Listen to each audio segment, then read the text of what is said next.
Dear students, ഇന്ന് നമ്മൾ discuss ചെയ്യാൻ പോകുന്നത് 1004 അപ്ലൈഡ് കെമിസ്ട്രിയിലെ ഇമ്പോർട്ടൻറ്റ് ടോപ്പിക്സ് ആണ്. ഇത് എക്സാം ഓറിയൻറ്റഡ് ചെയ്യുന്നൊരു വീഡിയോ ആണ്. എല്ലാ ടോപ്പിക്സും മുഴുവനായിട്ട് എക്സ്പ്ലെയിൻ ചെയ്യുന്നുള്ളതല്ല, മറിച്ച് എക്സാം പോയിൻ്റ് ഓഫ് വ്യൂവിൽ ഏതൊക്കെ ടോപ്പിക്സ് ആണ് നമ്മൾ കവർ ചെയ്യേണ്ടത് എന്നുള്ള കാര്യമാണ് ഡിസ്കസ് ചെയ്യുന്നത്. അപ്പോൾ നമുക്ക് ഇനി നോക്കാം ഓരോ മൊഡ്യൂളുകളിലും ഏതൊക്കെയാണ് ഇമ്പോർട്ടൻറ്റ് ടോപ്പിക്സ് നമുക്ക് പഠിക്കാനുള്ളത് എന്നുള്ളത്. അതിൽ ഫസ്റ്റ് മൊഡ്യൂളാണ് atomic structure and chemical bonding. അതിൽ വരുന്ന പ്രധാനപ്പെട്ട ടോപ്പിക്സ് ആണ് താഴെ ലിസ്റ്റ് ചെയ്തിട്ടുള്ളത്. അതിൽ അറ്റോമിക് സ്ട്രക്ചറിൽ വരുന്ന പ്രധാനപ്പെട്ട ഫസ്റ്റ് ടോപ്പിക്കാണ് ബോർ ആറ്റം മോഡൽ. എക്സാമിനേഷൻ സ്ഥിരമായിട്ട് ബോർ ആറ്റം മോഡലിൻ്റെ പോസ്റ്റ്ലേറ്റ്സ്, അതുപോലെ മെറിറ്റ്സ്, ഡീമെറിറ്റ്സ് ചോദിക്കാറുണ്ട്. ബോർ ആറ്റം മോഡൽ എന്ന് പറയുമ്പോൾ നമുക്കറിയാം, ഒരു ആറ്റം എന്ന് പറഞ്ഞു കഴിഞ്ഞാൽ ടൈനി സ്പെറിക്കൽ സബ്സ്റ്റൻസ് ആണ്. ആ ആറ്റത്തിൻ്റെ ഭാരം മുഴുവൻ അതിൻ്റെ സെൻറ്ററിലായിരിക്കും കോൺസെൻട്രേറ്റ് ചെയ്തിരിക്കുക. ആ കോൺസെൻട്രേറ്റ് ചെയ്തിരിക്കുന്ന ആ ഭാഗത്തിന് ന്യൂക്ലിയസ് എന്ന് വിളിക്കാം. ന്യൂക്ലിയസിനകത്താണ് ന്യൂട്രോൺസും പ്രോട്ടോൺസും ഉള്ളത്. അതുകൊണ്ട് തന്നെ ന്യൂക്ലിയസിൻ്റെ ചാർജ് പോസിറ്റീവായിരിക്കും. ഈ ന്യൂക്ലിയസിനെ ചുറ്റി കൃത്യമായിട്ടുള്ള പാതകളിലൂടെ ഇലക്ട്രോൺസ് കറങ്ങിക്കൊണ്ടിരിക്കുന്നു. ആ പാതയെ നമുക്ക് KLMN എന്ന് പേര് കൊടുക്കാം. അതല്ലെങ്കിൽ 1, 2, 3, 4 എക്സെട്ര അങ്ങനെ പേര് കൊടുത്തു പോവുകയും ചെയ്യാം. ഈ പാതകളെ നമുക്ക് ഷെൽ അല്ലെങ്കിൽ ഓർബിറ്റ് എന്ന് വിളിക്കാം. ഇതൊക്കെയാണ് പ്രധാനപ്പെട്ട ബോർ ആറ്റം മോഡലിലെ പോസ്റ്റ്ലേറ്റ്സ് എന്ന് പറയുന്നത്.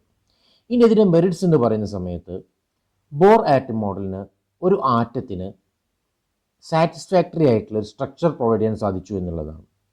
അതുപോലെ തന്നെ ഒരു ആറ്റത്തിൻ്റെ സ്ഥിരത അല്ലെങ്കിൽ സ്റ്റെബിലിറ്റി എക്സ്പ്ലെയിൻ ചെയ്യാൻ ബോർ ആറ്റം മോഡലിന് സാധിക്കുന്നുണ്ട്. അതുപോലെ തന്നെ ബോർ ആറ്റം മോഡൽ കൊണ്ട് ഹൈഡ്രജൻ ആറ്റത്തിൻ്റെ സ്പെക്ട്ര എക്സ്പ്ലെയിൻ ചെയ്യാൻ സാധിക്കുന്നു. ഇതൊക്കെയാണ് ബോർ ആറ്റം മോഡൽ അഡ്വാൻറ്റേജസ് അല്ലെങ്കിൽ മെറിറ്റ്സ് എന്ന് പറയുന്നത്. അതുപോലെ തന്നെ ബോർ ആറ്റം മോഡലിന് കുറച്ച് ലിമിറ്റേഷൻസും ഉണ്ട്. ലിമിറ്റേഷൻസ് പറയുന്ന സമയത്ത് ഹൈഡ്രജൻ ആറ്റത്തിൻ്റെ സ്പെക്ട്ര നമ്മൾ കുറച്ചുകൂടി റിസോൾവിംഗ് പവറുള്ള ഒരു സ്പെക്ട്രോമീറ്റർ ഉപയോഗിച്ച് ചെക്ക് ചെയ്യുകയാണെങ്കിൽ ആ സ്പെക്ട്രൽ ലൈൻസ് സ്പ്ലിറ്റ് ചെയ്യുന്നതായിട്ട് കാണാൻ സാധിക്കുന്നുണ്ട്. സ്പ്ലിറ്റിംഗ് ഓഫ് സ്പെക്ട്രൽ ലൈൻസ് അത് എക്സ്പ്ലെയിൻ ചെയ്യാൻ ആർക്ക് സാധിക്കുന്നില്ല? ബോർ ആറ്റം മോഡലിന് സാധിക്കുന്നില്ല. അതുപോലെ തന്നെ അതിൻ്റെ സീമാൻ എഫക്റ്റ്, അതുപോലെ തന്നെ സ്റ്റാർക്ക് എഫക്റ്റ് ഒന്നും എക്സ്പ്ലെയിൻ ചെയ്യാൻ സാധിക്കുന്നില്ല. അതുപോലെ തന്നെ മൾട്ടി ഇലക്ട്രോണിക് ആയിട്ടുള്ള ആറ്റങ്ങളെ സ്പെക്ട്ര എക്സ്പ്ലെയിൻ ചെയ്യാനും ബോർ ആറ്റം മോഡലിന് സാധിക്കുന്നില്ല. അതുപോലെ തന്നെ ഹെയ്സൻബർഗിൻ്റെ അൺസെർട്ടനിറ്റി പ്രിൻസിപ്പിൾ, അതുപോലെ തന്നെ ഡ്യുവൽ നാച്ചർ ഓഫ് മാറ്റർ, ഈ പ്രിൻസിപ്പിൾസുമായിട്ട് ബോർ ആറ്റം മോഡൽ മാച്ച് ചെയ്ത് പോകുന്നില്ല. അപ്പോൾ ഇതൊക്കെയാണ് പ്രധാനപ്പെട്ട ബോർ ആറ്റം മോഡലിൻ്റെ ഡ്രോബാക്സ് എന്ന് പറയുന്നത്. അപ്പോൾ ഇത് 3 കാര്യങ്ങൾ എല്ലാവരും ഒന്ന് കൃത്യമായിട്ട് പഠിച്ച് ഓർത്തിരിക്കുക. അടുത്തത് പറയാനുള്ളത് ഡ്യുവൽ നാച്ചർ ഓഫ് മാറ്റർ ആണ്. നമുക്കറിയാം, ഇലക്ട്രോൺ പോലുള്ള ചെറിയ പാർട്ടിക്കിൾസ് മൂവ് ചെയ്യുന്ന സമയത്ത് അവ മാറ്ററിൻ്റെ സ്വഭാവവും കാണിക്കും. അതേപോലെ തന്നെ വേവ് പ്രോപ്പർട്ടീസ്, അതായത് എനർജിയുടെ പ്രോപ്പർട്ടീസാണ് വേവ് എന്ന് പറയുന്നത്, ആ പ്രോപ്പർട്ടീസും കാണിക്കുന്നുണ്ട്. അതാണ് ഡി ബ്രോഗ്ലിയുടെ ഡ്യുവൽ നാച്ചർ ഓഫ് മാറ്റർ എന്ന് പറയുന്നത്. അത് നമ്മൾ നേരത്തെ പറഞ്ഞു, ബോർ ആറ്റം മോഡൽ എക്സ്പ്ലെയിൻ ചെയ്യാൻ സാധിക്കുന്നില്ല. അപ്പോൾ ഈ പറഞ്ഞ dual nature of matter explain ചെയ്യാൻ എക്സാമിന് ചോദിക്കും. അതുപോലെ തന്നെ അതിൻ്റെ മാത്തമാറ്റിക്കൽ സ്റ്റേറ്റ്മെൻ്റ് ആണ് ലാംഡ = h/mv എന്ന് പറയുന്നത്. അതിൽ ലാംഡ എന്ന് പറയുന്ന വേവ് ലെങ്ത് ആണ് നമുക്കറിയാം. h പ്ലാങ്ക്സ് കോൺസ്റ്റൻ്റ് ആണ്, m mass of electron, v velocity. അപ്പോൾ ഇത് ഓർമ്മിച്ച് വയ്ക്കുക. ഇതിലെ പ്രോബ്ലംസും എക്സാമിന് ചോദിക്കാറുണ്ട്. അടുത്തതായിട്ട് ഇമ്പോർട്ടൻ്റ് ആണ് ഹെയ്സൻബർഗിൻ്റെ uncertainty principle. It is impossible to determine the position and momentum of a moving particle simultaneously. അതായത് ചലിച്ചുകൊണ്ടിരിക്കുന്ന ഒരു വസ്തുവിൻ്റെ, പ്രത്യേകിച്ചും ചെറിയ വസ്തുക്കളായ ഇലക്ട്രോൺ, പ്രോട്ടോൺ ഇവയുടെ എല്ലാം വേഗതയും സ്ഥാനവും നമുക്ക് ഒരേ സമയത്ത് കണ്ടുപിടിക്കാൻ സാധിക്കില്ല. ഇതാണ് ഹെയ്സൻബർഗിൻ്റെ അൺസെർട്ടനിറ്റി പ്രിൻസിപ്പിൾ കൊണ്ട് ഉദ്ദേശിക്കുന്നത്. അതിൻ്റെ mathematical statement Δx × Δp > h/4π എന്നുള്ളതാണ്.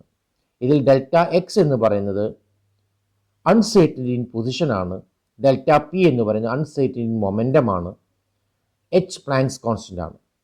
അപ്പോൾ ഇതിലും നമുക്ക് എന്ത് ചെയ്യാറുണ്ട്, എക്സാമിനേഷന് അതിൻ്റെ സ്റ്റേറ്റ്മെൻറ്റും അതുപോലെ തന്നെ അതിൻ്റെ മാത്തമാറ്റിക്കൽ സ്റ്റേറ്റ്മെൻറ്റും ഒക്കെ ചോദിക്കാറുണ്ട്. അപ്പോൾ അതും എല്ലാവരും ഒന്ന് ഓർമ്മിച്ച് വയ്ക്കുക. അടുത്തത് നമ്മൾ നേരത്തെ പറഞ്ഞു, ബോർ ആറ്റം മോഡലിൽ കുറച്ച് ഡ്രോബാക്സ് ഉണ്ട്. ആ ഡ്രോബാക്സിനെ ഓവർകം ചെയ്യാൻ വേണ്ടി കൊണ്ടുവന്നിട്ടുള്ള ഒന്നാണ് ക്വാണ്ടം നമ്പേഴ്സ്. അതായത് 4 ക്വാണ്ടം നമ്പേഴ്സിലൂടെ, principal quantum number, subsidiary quantum number, magnetic quantum number, spin quantum number. ഈ 4 കോണ്ടന്റ് നമ്പറിലൂടെ ഒരു ആറ്റത്തിനകത്ത് ഇലക്ട്രോൺ എവിടെയാണ് ഉണ്ടായിരിക്കുക എന്നുള്ളത് കൃത്യമായിട്ട് ഡിഫൈൻ ചെയ്യാൻ ശ്രമിച്ചിട്ടുണ്ട്. അതിൽ പ്രിൻസിപ്പൽ കോണ്ടന്റ് നമ്പർ നമുക്ക് തരുന്ന ഇൻഫർമേഷൻസ് എന്ന് പറയുന്നത് ഷെല്ലുകളെ കുറിച്ചാണ്. അതുപോലെ തന്നെ സബ്സിഡറി കോണ്ടന്റ് നമ്പർ സബ് ഷെല്ലുകളെ കുറിച്ച് ഇൻഫർമേഷൻ പ്രൊവൈഡ് ചെയ്യും. മാഗ്നറ്റിക് കോണ്ടന്റ് നമ്പർ ഓരോ സബ് ഷെല്ലിലുമുള്ള ഓർബിറ്റൽസിനെ കുറിച്ചുള്ള ഇൻഫർമേഷനാണ് നമുക്ക് പ്രൊവൈഡ് ചെയ്യുക.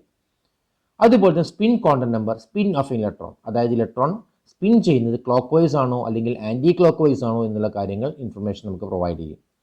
അപ്പോൾ ഇത് എക്സാമിനേഷൻ ചോദിക്കാറുണ്ട്. കൂടാതെ തന്നെ ഏതെങ്കിലും ഒരു എലമെൻറ്റിൻ്റെ ആറ്റം സെലക്ട് ചെയ്തിട്ട് ആ ആറ്റത്തുള്ള ഏതെങ്കിലും ഒരു ഇലക്ട്രോണിൻ്റെ 4 കോണ്ടന്റ് നമ്പേഴ്സ് പ്രെഡിക്റ്റ് ചെയ്യാനും എക്സാമിന് ചോദിക്കാറുണ്ട്. അപ്പോൾ ആ ഒരു പോയിന്റ് ഓഫ് വ്യൂ ആയിരിക്കണം നിങ്ങൾ എക്സാമിനേഷൻ പ്രിപ്പയർ ചെയ്യേണ്ടത്.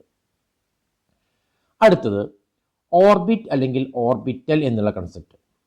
ഓർബിറ്റ് നമ്മൾ നേരത്തെ ബോർ ആറ്റമുകൾ പറഞ്ഞ സമയത്ത് പറഞ്ഞു, ന്യൂക്ലിയസിന് ചുറ്റും ഇലക്ട്രോൺസ് കറങ്ങിക്കൊണ്ടിരിക്കുന്ന ആ പാതയെ പറയുന്ന പേരാണ് ഓർബിറ്റ് എന്ന് പറയുന്നത്. ഓർബിറ്റൽ എന്ന് പറയുന്നത് ക്വാണ്ടം നമ്പേഴ്സ് അല്ലെങ്കിൽ ക്വാണ്ടം മെക്കാനിക്സിൽ വരുന്നൊരു കൺസെപ്റ്റാണ്. അതുപ്രകാരം ഒരു ആറ്റത്തിൻ്റെ ന്യൂക്ലിയസിന് ചുറ്റും ഇലക്ട്രോൺസിനെ കണ്ടുമുട്ടാൻ സാധ്യത കൂടുതലുള്ള 3 ഡയമെൻഷണൽ ഏരിയയെ പറയുന്ന പേരാണ് ഓർബിറ്റൽ എന്ന് പറയുന്നത്. ഓർബിറ്റും തമ്മിലുള്ള ഡിഫറൻസസ് എക്സാമിനേഷൻ ചോദിക്കാറുണ്ട്. അടുത്തതായിട്ട് നമുക്ക് പഠിക്കാനുള്ളത് 3 പ്രിൻസിപ്പിൾസ് ആണ്. അതായത് ഇലക്ട്രോൺ കോൺഫിഗറേഷൻ നമുക്ക് എഴുതണമെന്നുണ്ടെങ്കിൽ നമുക്ക് 3 പ്രിൻസിപ്പിൾസ് ആവശ്യമാണ്. ആ പ്രിൻസിപ്പിൾസ് ഏതൊക്കെയാണെന്ന് നോക്കാം. അത് ഫസ്റ്റ് വൺ ആണ് പോളീസ് എക്സ്ക്ലൂഷൻ പ്രിൻസിപ്പിൾ. വളരെ സിമ്പിളായിട്ട് പറയുകയാണെങ്കിൽ നമുക്ക് എന്ത് പറയാം, ഒരു ഓർബിറ്റലിനകത്ത് 2 ഇലക്ട്രോൺസ് മാത്രമേ ഉണ്ടായിരിക്കുകയുള്ളൂ. ആ 2 ഇലക്ട്രോൺസിന് ഓപ്പോസിറ്റ് സ്പിൻ ആയിരിക്കും എന്ന് പറയാം. അതല്ലെങ്കിൽ പറയാറുണ്ട് no 2 electron in an atom can have the same value of all 4 quantum numbers. അതായത് ഒരു ആറ്റത്തിനകത്തുള്ള ഇലക്ട്രോണുകൾക്ക് 4 ക്വാണ്ടം നമ്പേഴ്സ്, നമ്മൾ നേരത്തെ പറഞ്ഞ 4 ക്വാണ്ടം നമ്പേഴ്സിൻ്റെ സെയിം വാല്യൂസ് വരാറില്ല. അപ്പോൾ അതാണ് ഈ പോളീസ് എക്സ്ക്ലൂഷൻ പ്രിൻസിപ്പിൾ കൊണ്ട് ഉദ്ദേശിക്കുന്നത്. അടുത്തത് ഹോഫ്ബോ പ്രിൻസിപ്പിൾ. ഹോഫ്ബോ പ്രിൻസിപ്പിൾ ഉദ്ദേശിക്കുന്നത് എന്താണെന്ന് വെച്ച് കഴിഞ്ഞാൽ ഇലക്ട്രോൺസ് ഫില്ല് ചെയ്യുന്നത് എപ്പോഴും ലോവർ എനർജി ലെവലിൽ നിന്ന് ഹയർ എനർജി ലെവലിലേക്കായിരിക്കും. നമ്മൾ നേരത്തെ ഷെൽസും സബ് ഷെൽസും ഒക്കെ ആയിട്ട് ഡിവൈഡ് ചെയ്തിട്ടുണ്ടായിരുന്നു. ആ കേസിൽ പറയുകയാണെന്നുണ്ടെങ്കിൽ ഇലക്ട്രോൺസ് ഫില്ലിംഗ് എപ്പോഴും വരുന്നത് 1s, അത് കഴിഞ്ഞാൽ 2s, 2p, 3s, 3p, 4s, 3d, ആ ഓർഡറിലായിരിക്കും ഇലക്ട്രോണിൻ്റെ ഫില്ലിംഗ് വരിക എന്നാണ് ഹോഫ്ബോ പ്രിൻസിപ്പിൾ പറയുന്നത്. അടുത്തത് Hund's rule of maximum multiplicity. അത് പറയുന്നത് എന്താണെന്ന് വെച്ച് കഴിഞ്ഞാൽ ഒരു ഓർബിറ്റിൽ പരമാവധി 2 ഇലക്ട്രോൺസ് നമുക്ക് ഉൾക്കൊള്ളിക്കാൻ സാധിക്കാം. അപ്പോൾ പി ഓർബിറ്റിൽ എടുക്കുകയാണെന്നുണ്ടെങ്കിൽ അതിനകത്ത് 6 ഇലക്ട്രോൺസ് ഉണ്ടായിരിക്കും. ആ 6 ഇലക്ട്രോൺസ് ഫില്ല് ചെയ്യുന്നത് ആദ്യം പിയിലുള്ള 3 ഓർബിറ്റൽസിന് ഹാഫ് ഫില്ലിംഗ് ചെയ്തതിന് ശേഷം മാത്രമേ നമ്മൾ എന്ത് ചെയ്യാറുള്ളൂ, ഫുൾ ഫില്ലിംഗ് ചെയ്യാറുള്ളൂ. ഇപ്പോൾ പി ഓർബിറ്റിലാണ്. പി ഓർബിറ്റിൽ നമുക്ക് 5 ഇലക്ട്രോൺസിനെ ഫില്ല് ചെയ്യണം എന്ന് കരുതുക. അപ്പോൾ ആദ്യം P x, P y, P z ഓരോന്നിലും ഓരോ ഇലക്ട്രോൺസിനെ വീതം ഫില്ല് ചെയ്തതിന് ശേഷമാണ് എന്ത് ചെയ്യുക, പിന്നീട് പി എക്സിലേക്കും പി വൈയിലേക്കും രണ്ടാമത്തെ ഇലക്ട്രോൺസിനെ ഫില്ല് ചെയ്യുക. അതാണ് ഹൺസ് റൂൾ പറയുന്നത്. അപ്പോൾ ഇത് പ്രകാരം നമുക്ക് എന്ത് ചെയ്യാൻ സാധിക്കും, ഇലക്ട്രോൺ കോൺഫിഗറേഷൻ എഴുതാൻ സാധിക്കും. നമ്മൾ നേരത്തെ പറഞ്ഞു. അപ്പോൾ ഇലക്ട്രോൺ കോൺഫിഗറേഷൻ എഴുതാൻ നമ്മളെ ഹെൽപ്പ് ചെയ്യുന്ന 3 റൂൾസാണ് മുകളിൽ പറഞ്ഞിട്ടുള്ളത്. ആ 3 റൂൾസും ഇമ്പോർട്ടൻ്റ് ആണ്, എക്സാമിനേഷന് ചോദിക്കാറുണ്ട്. അപ്പോൾ അത് പ്രകാരം ഇനി നമുക്ക് എന്ത് ചെയ്യാനുണ്ട്, നമ്മളുടെ പീരിയോഡിക് ടേബിളിലെ ആദ്യത്തെ 20 എലമെൻറ്റ്സിൻ്റെ ഇലക്ട്രോണിക് കോൺഫിഗറേഷൻ നമുക്ക് എഴുതാനുണ്ട്. ഒരു എക്സാമ്പിൾ പറയുകയാണെന്നുണ്ടെങ്കിൽ പൊട്ടാസ്യത്തിൻ്റെ അറ്റോമിക് നമ്പർ 19 ആണ്. അപ്പോൾ അതിന് ഇലക്ട്രോണിക് കോൺഫിഗറേഷൻ എഴുതുമ്പോൾ നമുക്ക് 1s2, 2s2, 2p6, 3s2, 3p6, 4s1 ഇങ്ങനെയാണ് പൊട്ടാസ്യത്തിൻ്റെ ഇലക്ട്രോണിക് കോൺഫിഗറേഷൻ വരിക. അപ്പോൾ ഇത്രയും ഭാഗങ്ങളാണ്, ഇത്രയും ടോപ്പിക്സ് ആണ് നമുക്ക് അറ്റോമിക് സ്ട്രക്ചർ എന്നുള്ള ചാപ്റ്ററിൽ ഇമ്പോർട്ടൻ്റ് ആയിട്ട് പഠിക്കാനുള്ളത്. അത് കഴിഞ്ഞാൽ പിന്നെ വരുന്ന അടുത്ത ചാപ്റ്ററാണ് കെമിക്കൽ ബോണ്ടിങ്. നമുക്കറിയാം കെമിക്കൽ ബോണ്ടിങ് എന്താണെന്നുള്ളത്. ഒരു മോളിക്യൂളുള്ള ആറ്റങ്ങളെ തമ്മിൽ ചേർത്ത് നിർത്തിയിട്ടുള്ള ഫോഴ്സ് ഓഫ് അട്രാക്ഷനെ പറയുന്ന പേരാണ് കെമിക്കൽ ബോണ്ടിങ് എന്ന് പറയുന്നത്. ഉദാഹരണത്തിന് H2O എടുക്കുകയാണെന്നുണ്ടെങ്കിൽ, വാട്ടർ മോളിക്യൂൾ എടുക്കുകയാണെന്നുണ്ടെങ്കിൽ, വാട്ടർ മോളിക്യൂൾ ഹൈഡ്രജൻ്റെയും ഓക്സിജൻ്റെയും ആറ്റങ്ങളുണ്ട്. ഈ ഹൈഡ്രജൻ്റെയും ഓക്സിജൻ്റെയും ആറ്റങ്ങളെ തമ്മിൽ ചേർത്ത് നിർത്തിയിട്ടുള്ള ആ ഫോഴ്സിനെ പറയുന്ന പേരാണ് കെമിക്കൽ ബോണ്ട് എന്ന് പറയുന്നത്. അപ്പോൾ അടുത്ത ക്വസ്റ്റ്യൻ സ്വാഭാവികമായിട്ടുണ്ടാവാം, എന്തിനാണ് ആറ്റങ്ങൾ തമ്മിൽ ഇങ്ങനെ കെമിക്കൽ ബോണ്ടിങ്ങിൽ ഏർപ്പെടുന്നത് എന്നുള്ളത്. അത് എക്സ്പ്ലെയിൻ ചെയ്യുന്ന റൂളാണ് ഒക്ടറ്റ് റൂൾ. അത് എക്സാമിനേഷൻ സ്ഥിരമായിട്ട് ചോദിക്കാറുണ്ട്. ഒക്ടറ്റ് റൂൾ പറയുന്നത് എന്താണെന്ന് വെച്ച് കഴിഞ്ഞാൽ ഒരു ആറ്റം സ്ഥിരമായിരിക്കണം എന്നുണ്ടെങ്കിൽ ആ ആറ്റത്തിൻ്റെ ഔട്ടർമോസ്റ്റ് ഷെല്ലിൽ 8 ഇലക്ട്രോൺസ് ആണ് ഉണ്ടായിരിക്കേണ്ടത്. അപ്പോൾ 8 ഇലക്ട്രോൺസ് ഉണ്ടെങ്കിൽ എന്ത് ചെയ്യും? ആറ്റം സ്റ്റേബിൾ ആയിരിക്കും. ഇനി 8 ഇലക്ട്രോൺസ് ഇൻ കേസ് ഇല്ല എന്നുണ്ടെങ്കിൽ ആറ്റംസ് എന്ത് ചെയ്യും? മറ്റ് ആറ്റങ്ങളുമായിട്ട് ഷെയർ ചെയ്തിട്ടോ അല്ലെങ്കിൽ ഇലക്ട്രോണുകളെ കൊടുത്തോ വാങ്ങിയോ 8 ഇലക്ട്രോൺസ് ആവാൻ എപ്പോഴും ശ്രദ്ധിക്കും. ഈ ഒരു പ്രോസസ്സിനെ പറയുന്ന പേരാണ് ഒക്ടറ്റ് റൂൾ എന്ന് പറയുന്നത്. അതിനൊരു ഉദാഹരണം പറയുകയാണെന്നുണ്ടെങ്കിൽ സോഡിയവും ക്ലോറിനും കൂടി ചേർന്ന് സോഡിയം ക്ലോറൈഡ് ഉണ്ടാകുന്ന എക്സാമ്പിൾ എടുക്കുകയാണെന്നുണ്ടെങ്കിൽ നമുക്കറിയാം സോഡിയത്തിൻ്റെ അറ്റോമിക് നമ്പർ എന്ന് പറയുന്നത് 11 ക്ലോറിൻ്റെ 17 നമ്മളതിൻ്റെ ഷെൽ വൈസ് കോൺഫിഗറേഷൻ എഴുതുകയാണെങ്കിൽ സോഡിയം 281 ക്ലോറിൻ 287 നോക്കിയാൽ അറിയാം സോഡിയത്തിൻ്റെ ഏറ്റവും പുറമേ വരുന്ന ഷെല്ലിൽ 1 ഇലക്ട്രോൺ ആണുള്ളത്, ക്ലോറിൻ്റെ ഏറ്റവും പുറമേ വരുന്ന ഷെല്ലിൽ 7 ഇലക്ട്രോൺസ് ആണുള്ളത്. അപ്പോൾ 2 ആറ്റങ്ങളും സ്റ്റേബിൾ അല്ല. അപ്പോൾ സ്റ്റേബിൾ ആവാൻ വേണ്ടി ഇവ എന്ത് ചെയ്യുന്നു വെച്ച് കഴിഞ്ഞാൽ സോഡിയം 1 ഇലക്ട്രോണിനെ ക്ലോറിന് ഡൊണേറ്റ് ചെയ്യും. അപ്പോൾ സോഡിയത്തിന് ഇലക്ട്രോണിക് കോൺഫിഗറേഷൻ ചെയ്യുന്ന സമയത്ത് 2 മാറും, ക്ലോറിൻ്റെ 2 മാറും. അപ്പോൾ ഇങ്ങനെയാണ് ആറ്റങ്ങൾ തമ്മിൽ രാസപ്രവർത്തനത്തിൽ ഏർപ്പെട്ട് സ്റ്റെബിലിറ്റി അറ്റൈൻ ചെയ്യുന്നത്. ഇതാണ് ഒക്ടറ്റ് റൂൾ സ്റ്റേറ്റ് ചെയ്യുന്നത്. ഓക്കെ, അപ്പോൾ ഇത് എക്സാമിനേഷൻ എക്സാമ്പിൾ സഹിതം സ്ഥിരമായിട്ട് ചോദിക്കാറുണ്ട്. അടുത്തത് നമുക്ക് പഠിക്കാനുള്ള കാര്യമാണ് 4 തരത്തിലുള്ള കെമിക്കൽ ബോണ്ടിങ്, കൂടാതെ അതിന് എക്സാമ്പിൾസ്.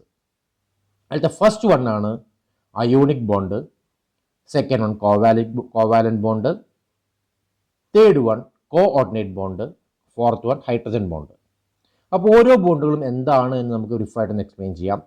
അയോണിക് ബോണ്ട് എന്ന് പറയുന്നത് ഇലക്ട്രോൺസിനെ ട്രാൻസ്ഫർ ചെയ്തിട്ട്, ഇപ്പോൾ നമ്മൾ നേരത്തെ സോഡിയം ക്ലോറൈഡ് എക്സാമ്പിൾ പറഞ്ഞു, അവിടെ സോഡിയം ഇലക്ട്രോണിനെ ക്ലോറിന് കൊടുക്കുകയും ക്ലോറിൻ ഇലക്ട്രോണിനെ വാങ്ങിക്കുകയാണ് ചെയ്തിട്ടുള്ളത്.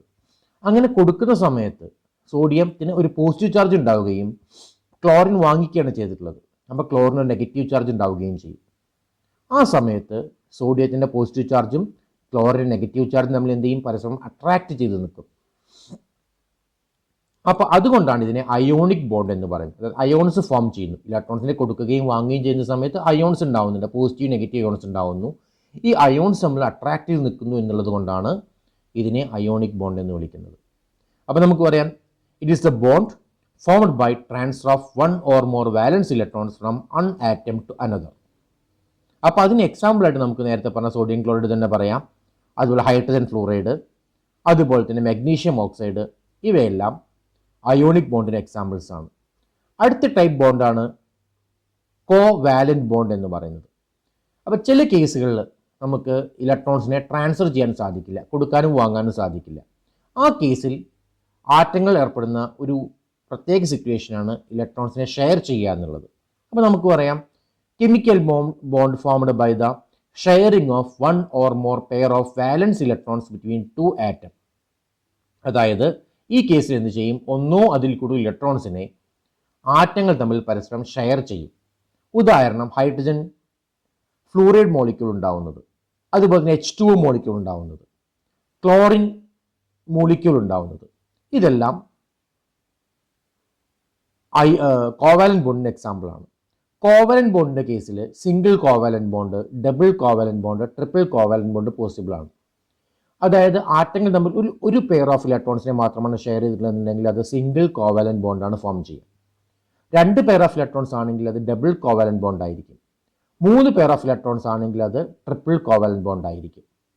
അപ്പോൾ സിംഗിൾ കോവാലന്റ് ബോണ്ടിൻ്റെ എക്സാമ്പിളാണ് ഹൈഡ്രജൻ മോളിക്യൂള്, ഡബിൾ കോവാലന്റ് ബോണ്ടിന് എക്സാമ്പിളാണ് O2 മോളിക്യൂള്, അതുപോലെ തന്നെ ട്രിപ്പിൾ കോവാലന്റ് ബോണ്ടിന് എക്സാമ്പിളാണ് N2 മോളിക്യൂള്. ഓക്കെ, അടുത്ത ബോണ്ടാണ് കോവാലന്റ് ബോണ്ട് അല്ലെങ്കിൽ ഡേറ്റീവ് ബോണ്ട് എന്ന് പറയുന്നത്.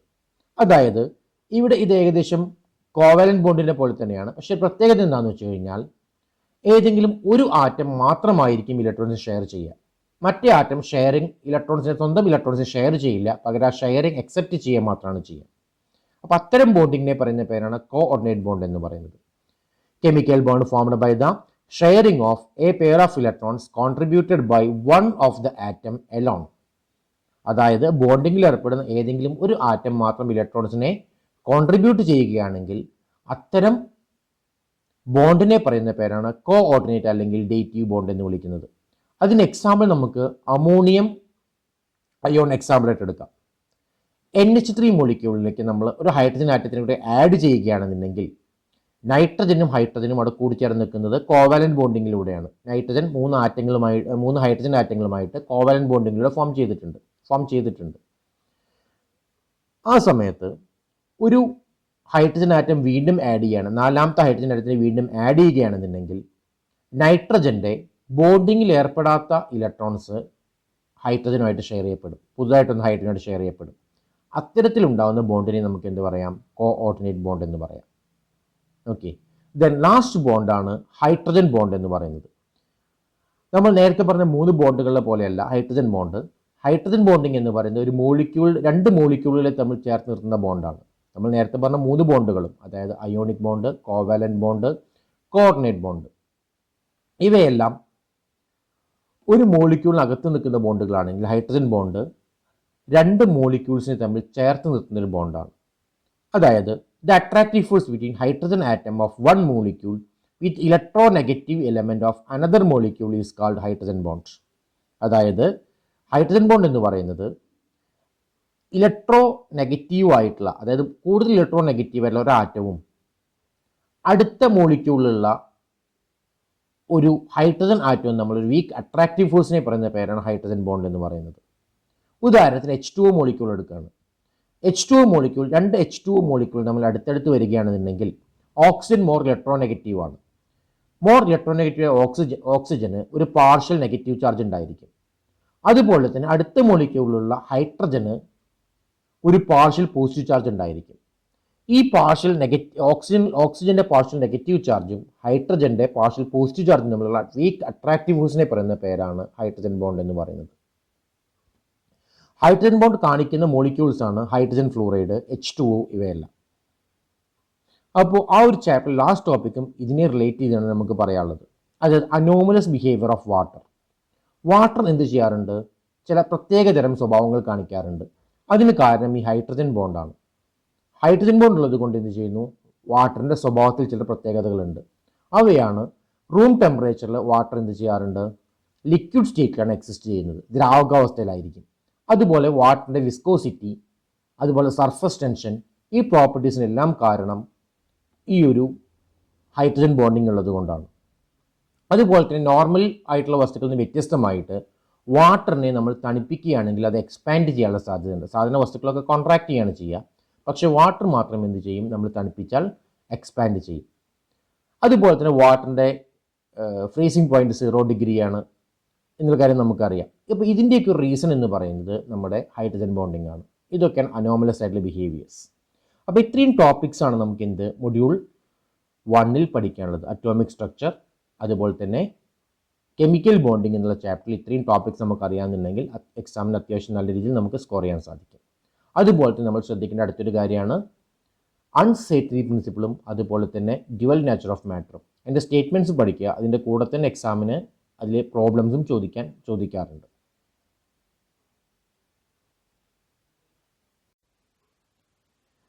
അടുത്തതായി നമുക്ക് മൊഡ്യൂൾ 2 നോക്കാം. മൊഡ്യൂൾ 2ൻ്റെ പേരെന്ന് പറയുന്നത് നമുക്കറിയാം, ഫണ്ടമെൻ്റൽസ് ഓഫ് അനലിറ്റിക്കൽ കെമിസ്ട്രി എന്നുള്ള ടോപ്പിക്കാണ് മൊഡ്യൂൾ 2ൻ്റെ പേര്. അപ്പോൾ അതിൽ വരുന്ന ഇമ്പോർട്ടൻ്റ് ആയിട്ടുള്ള ടോപ്പിക്സ് ഏതൊക്കെയാണെന്ന് നോക്കാം. First, solutions. നമുക്കറിയാം സൊല്യൂഷൻ എന്താണെന്നുള്ളത്. A solution is A homogeneous mixture of 2 or more substances. അതായത് 2 അതിൽ കൂടുതലോ വസ്തുക്കൾ പൂർണ്ണമായും മിക്സ് ചെയ്തിട്ടുണ്ടായ ഒരു മിക്സ്ചറിനെ പറയുന്ന പേരാണ് സൊല്യൂഷൻ എന്ന് പറയുന്നത്. അതിന് എക്സാമ്പിൾ നമുക്ക് സാൾട്ട് സൊല്യൂഷൻ എടുക്കാം, ഷുഗർ സൊല്യൂഷൻ എടുക്കാം. ഇതെല്ലാം എക്സാമ്പിൾസ് ആണ്. എക്സാമിനേഷന് ചോദിക്കുന്ന സമയത്ത് സാൾട്ട് സൊല്യൂഷനകത്ത് സൊല്യൂട്ട് ഏതാണ്, സോൾവെൻ്റ് ഏതാണ് എന്നുള്ള കാര്യങ്ങൾ ചോദിക്കാറുണ്ട്. അപ്പോൾ നമുക്കറിയാം ഒരു സൊല്യൂഷൻ 2 ഭാഗങ്ങളാണുള്ളത്, സൊല്യൂട്ടും സോൾവെൻറ്റും. അപ്പോൾ സാൾട്ട് വാട്ടർ എടുക്കുകയാണെന്നുണ്ടെങ്കിൽ സാൾട്ട് സൊല്യൂട്ടും വാട്ടർ സോൾവെൻറ്റുമാണ്. അതിൻ്റെ കാരണം ഏത് വസ്തുവാണോ ലയിച്ച് ചേരുന്നത് അതാണ് സൊല്യൂട്ട്, എന്താണോ ലയിപ്പിക്കുന്നത് അതാണ് സോൾവെൻറ്റ്. അടുത്തത്, കോൺസെൻട്രേഷൻ ഓഫ് എ സൊല്യൂഷൻ. ഒരു സൊല്യൂഷൻ്റെ കോൺസെൻട്രേഷൻ എങ്ങനെ എക്സ്പ്രസ് ചെയ്യാം?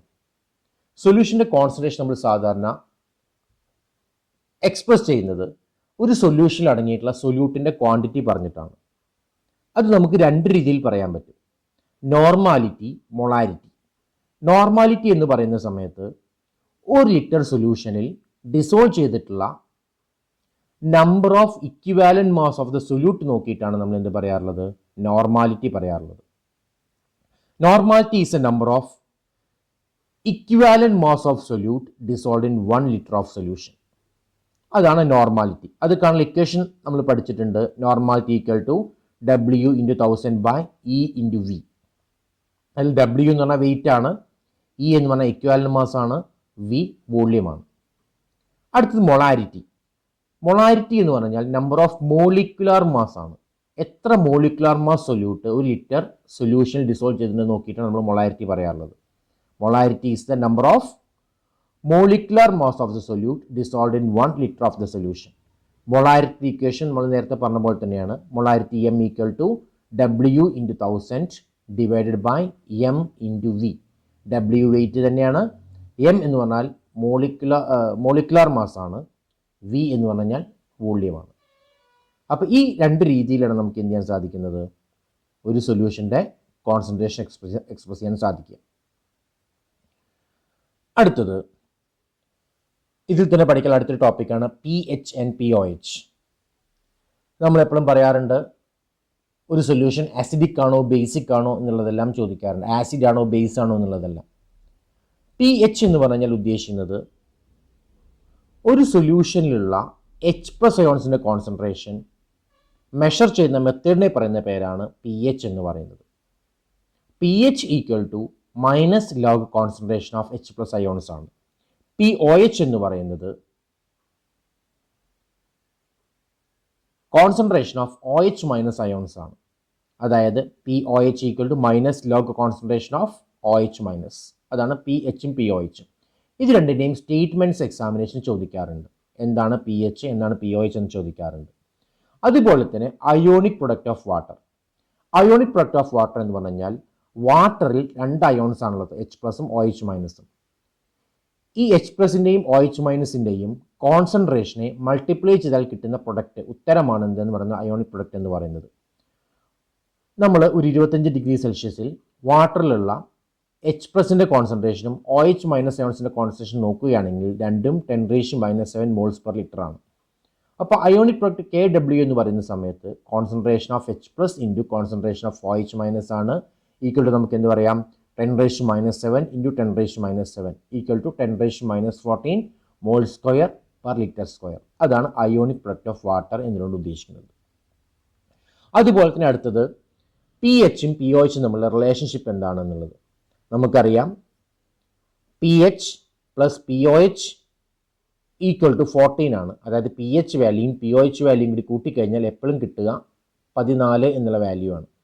നമ്മൾ നേരത്തെ അയോണിക് പ്രൊഡക്റ്റ് കണ്ട സമയത്ത് പറഞ്ഞു KW ഈക്വൽ ടു 10⁻⁴ ആണ് എന്നുള്ളത്.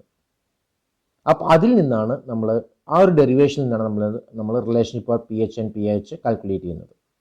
അപ്പോൾ അതും എക്സാമിനേഷൻ സ്ഥിരമായിട്ട് ചോദിക്കാറുണ്ട്. അടുത്തത് എക്സാമിനേഷൻ ചോദിക്കുന്ന ടോപ്പിക്കാണ് pHൻ്റെ പ്രധാനപ്പെട്ട ആപ്ലിക്കേഷൻസ് എന്തൊക്കെയാണെന്നുള്ളത്. ഒരുപാട് ആപ്ലിക്കേഷൻ നമുക്കറിയാം. അതായത് ഒരു സൊല്യൂഷൻ ആസിഡിക് ആണോ ബേസിക് ആണോ ന്യൂട്രൽ ആണോ എന്നുള്ളത് ആ സൊല്യൂഷൻ്റെ pH വാല്യൂ നോക്കി പറയാൻ പറ്റും. അതുപോലെ തന്നെ pHും കൊറോഷൻ തമ്മിൽ ഒരുപാട് ബന്ധമുണ്ട്. pH കുറയും തോറും മെറ്റൽസിൻ്റെ കൊറോഷൻ കൂടിക്കൊണ്ടിരിക്കും.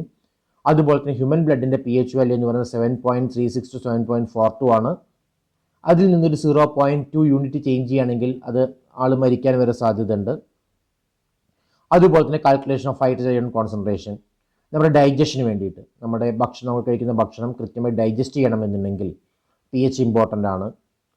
അതുപോലെ തന്നെ ടെക്സ്റ്റൈൽ ഇൻഡസ്ട്രിയിൽ, ഷുഗർ ഇൻഡസ്ട്രിയിൽ, അതുപോലെ ഫുഡ് പ്രിസർവേഷനിൽ സോയിലിൻ്റെ pH എല്ലാം വളരെ ഇമ്പോർട്ടൻ്റ് ആണ്. ഇതൊക്കെ ഒരുപാട് അപ്ലിക്കേഷൻസ് pHൻ്റെ വരുന്നുണ്ട്. അപ്പം നിങ്ങൾ ഏതെങ്കിലും ഒരു 4-5 അപ്ലിക്കേഷൻസ് അതിൽ ഓർമ്മിച്ച് വയ്ക്കുക. അടുത്തത് വരുന്നൊരു ടോപ്പിക്കാണ് ബഫർ സൊല്യൂഷൻ. നമ്മൾ നേരത്തെ pH പറഞ്ഞു, അതുപോലെ ബ്ലഡിൻ്റെ കാര്യം പറഞ്ഞു.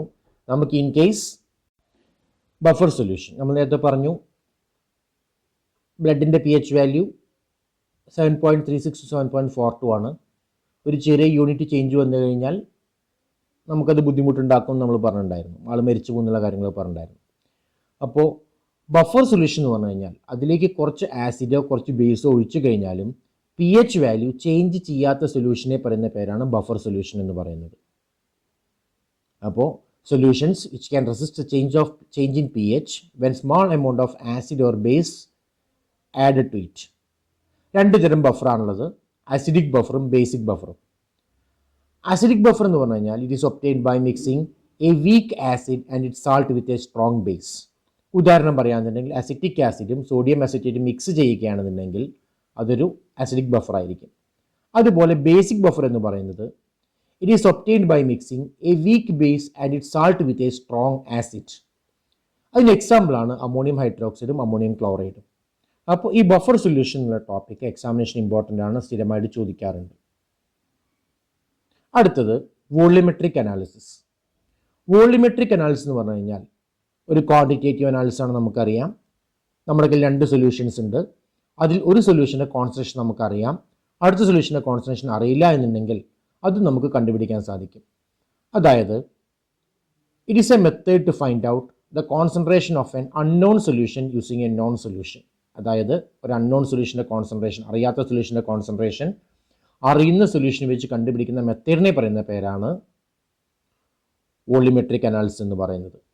അപ്പോൾ വോളിമെട്രിക് അനാലിസിസ് എക്സ്പ്ലെയിൻ ചെയ്യാൻ നമ്മൾ സാധാരണ ഉപയോഗിക്കുന്നത് 4 ടേംസ് ആണ്: standard solution, titration, end point, indicator. Standard solution എന്ന് പറഞ്ഞാൽ നോൺ സൊല്യൂഷൻ, അതായത് കോൺസെൻട്രേഷൻ അറിയാവുന്ന സൊല്യൂഷനെ പറയുന്ന പേരാണ് സ്റ്റാൻഡേർഡ് സൊല്യൂഷൻ എന്ന് പറയുന്നത്. ടൈട്രേഷൻ എന്ന് പറഞ്ഞു കഴിഞ്ഞാൽ ആസിഡിനെ ബ്യൂററ്റിനകത്തും ബേസിനെ കോണിക്കൽ ഫ്ലാസ്കിലും എടുത്ത് ഇവയെ തമ്മിൽ റിയാക്ട് ചെയ്യിക്കുന്ന പ്രൊസീജിയറിനെ പറയുന്ന പേരാണ് ടൈട്രേഷൻ എന്ന് പറയുന്നത്. എൻഡ് പോയിന്റ് എന്ന് പറയുന്നത് ഒരു ടൈട്രേഷൻ അവസാനിക്കുന്ന, ഒരു ആസിഡ് ബേസ് ടൈട്രേഷൻ എപ്പോഴാണോ അവസാനിക്കുന്നത് ആ പോയിന്റിന് എൻഡ് പോയിന്റ് എന്ന് പറയാം. ഇൻഡിക്കേറ്റർ എന്ന് പറഞ്ഞ ഒരു കെമിക്കൽ സബ്സ്റ്റൻസ് ആണ്. നമ്മൾ ഫിനോഫ്തലിൻ, മേജർ ഓറഞ്ച് ഒക്കെ ഉപയോഗിക്കാറുണ്ട്. അതായത് ഒരു ടൈട്രേഷൻ്റെ എൻഡ് പോയിന്റ് കൃത്യമായിട്ട് കളർ ചേഞ്ച് കൊണ്ട് ഐഡൻറ്റിഫൈ ചെയ്യാൻ വേണ്ടി ഉപയോഗിക്കുന്നവയാണ് ഇൻഡിക്കേറ്റേഴ്സ് എന്ന് പറയുന്നത്. അത് എക്സാമിനേഷന് ചോദിക്കാറുണ്ട്. അടുത്ത ടോപ്പിക് സെലക്ഷൻ ഓഫ് ഇൻഡിക്കേറ്റേഴ്സ് ആണ്. നമ്മൾ നേരത്തെ പറഞ്ഞ പോലെ തന്നെ എല്ലാ ടൈട്രേഷനും നമുക്ക് എന്ത് ചെയ്യാൻ പറ്റില്ല, എല്ലാ ഇൻഡിക്കേറ്റേഴ്സ് ഉപയോഗിക്കാൻ പറ്റില്ല. നമ്മൾ ടൈട്രേഷൻസിനെ ഒന്ന് ക്ലാസിഫൈ ചെയ്തിട്ടുണ്ട്. ആ ക്ലാസിഫിക്കേഷനാണ് first one, titration of strong acid versus strong base. ഈ ടൈട്രേഷൻ എടുക്കുകയാണെന്നുണ്ടെങ്കിൽ ആ ടൈട്രേഷൻ എൻഡ് പോയിന്റിൽ വരുന്ന pH റേഞ്ച് എന്ന് പറയുന്നത് 10 to 3.5 ആണ്. അപ്പോൾ ഈ റേഞ്ചിനകത്ത് നിൽക്കുന്ന ഇൻഡിക്കേറ്റർ മാത്രമാണ് നമുക്ക് ഉപയോഗിക്കാൻ പറ്റുക. അതാണ് ഇൻഡിക്കേറ്റർ റേഞ്ച് എന്ന് പറയുന്നത്. അതായത് ഫിനോഫ്തലിൻ്റെ ഇൻഡിക്കേറ്റർ റേഞ്ച് എന്ന് പറയുന്നത് 8.3 to 10 ആണ്. മീഥൈൽ ഓറഞ്ചിൻ്റെ ഇൻഡിക്കേറ്റർ റേഞ്ച് എന്ന് പറയുന്നത് 3.1 to 4.5 ആണ്. അപ്പോൾ നമുക്ക് നോക്കിയാൽ അറിയാം 3.5 to 10 എന്നുള്ള റേഞ്ചിനകത്ത് രണ്ട് ഇൻഡിക്കേറ്ററും വരുന്നുണ്ട്. അതുകൊണ്ട് തന്നെ strong acid versus strong base ടൈട്രേഷനിൽ നമുക്ക് ഈ രണ്ട് ഇൻഡിക്കേറ്റേഴ്സിനെ യൂസ് ചെയ്യാൻ സാധിക്കും. അടുത്തത് titration of strong acid against weak base. ഇത്തരം ടൈട്രേഷനിൽ ഉദാഹരണം പറയുകയാണെങ്കിൽ HCl വേഴ്സസ് Na2CO3. ഇത് HCl സ്ട്രോങ് ആസിഡ് ആണ്, Na2CO3 വീക്ക് ആസിഡ് ആണ്. ആ ടൈട്രേഷൻ എൻഡ് പോയിന്റിൽ വരുന്ന pH റേഞ്ച് എന്ന് പറയുന്നത് 3.5 to 7.5 ആണ്. അപ്പോൾ അവിടെ നമുക്ക് ഫിനോഫ്തലിൻ മാത്രമാണ് ഉപയോഗിക്കാൻ സാധിക്കുക. മേജർ ഓറഞ്ച് ഉപയോഗിക്കുകയാണെന്നുണ്ടെങ്കിൽ കറക്റ്റ് കളർ ചേഞ്ച് കിട്ടില്ല. മൂന്നാമത്തെ കാറ്റഗറി ടൈട്രേഷൻ ആണ് titration of weak acid versus strong base. ഉദാഹരണം പറയുകയാണെന്നുണ്ടെങ്കിൽ അസിറ്റിക് ആസിഡും സോഡിയം ഹൈഡ്രോക്സൈഡും. ഈ ടൈട്രേഷൻ്റെ കേസിൽ എൻഡ് പോയിന്റിൽ വരുന്ന pH റേഞ്ച് എന്ന് പറയുന്നത് 6.5 to 10 ആണ്. അപ്പോൾ ആ ഒരു കാറ്റഗറിയിൽ നമുക്കറിയാം നമുക്ക് ഫിനോഫ്തലിൻ മാത്രമാണ് ഉപയോഗിക്കാൻ പറ്റുന്നത്. മേജർ ഓറഞ്ച് ഉപയോഗിക്കുകയാണെങ്കിൽ കളർ ചേഞ്ച് ഷാർപ്പായിരിക്കില്ല. അടുത്ത last category weak acid versus weak base titration. അതായത് oxalic acid versus sodium carbonate എടുക്കുകയാണെന്നുണ്ടെങ്കിൽ ഈ ടൈട്രേഷനിൽ നമുക്കൊരു ഇൻഡിക്കേറ്റേഴ്സ് ഉപയോഗിക്കാൻ സാധിക്കില്ല. കാരണം ഇത്തരം ടൈട്രേഷൻ എൻഡ് പോയിന്റിൽ ഒരു ഷാർപ്പായിട്ടുള്ള pH ചേഞ്ച് ഉണ്ടാവാറില്ല. അപ്പോൾ ഇതാണ് ഇൻഡിക്കേറ്റർ റേഞ്ചും ചോയ്സ് ഓഫ് ഇൻഡിക്കേറ്റേഴ്സും. അപ്പോൾ ഇത് കൃത്യമായിട്ട് ഓർമ്മിച്ച് വയ്ക്കുക. ഇത് കുറച്ചുകൂടി എളുപ്പമായിട്ട് ഓർമ്മിച്ച് വയ്ക്കാനുള്ള ഒരു ഷോർട്ട് കട്ട് എന്ന് പറയുന്നത് ആസിഡ് സ്ട്രോങ് ആണെങ്കിൽ മേജർ ഓറഞ്ച് ഉപയോഗിക്കുക, ബേസ് സ്ട്രോങ് ആണെങ്കിൽ ഫിനോഫ്തലിൻ ഉപയോഗിക്കുക, ആസിഡും ബേസും സ്ട്രോങ് ആണെങ്കിൽ ഫിനോഫ്തലിൻ മേജർ ഓറഞ്ച് ഉപയോഗിക്കാം. രണ്ടും വീക്ക് ആണെങ്കിൽ, അതായത് ആസിഡും ബേസും വീക്ക് ആണെങ്കിൽ നമുക്ക് രണ്ട് ഇൻഡിക്കേറ്റേഴ്സ് ഉപയോഗിക്കാൻ സാധിക്കില്ല.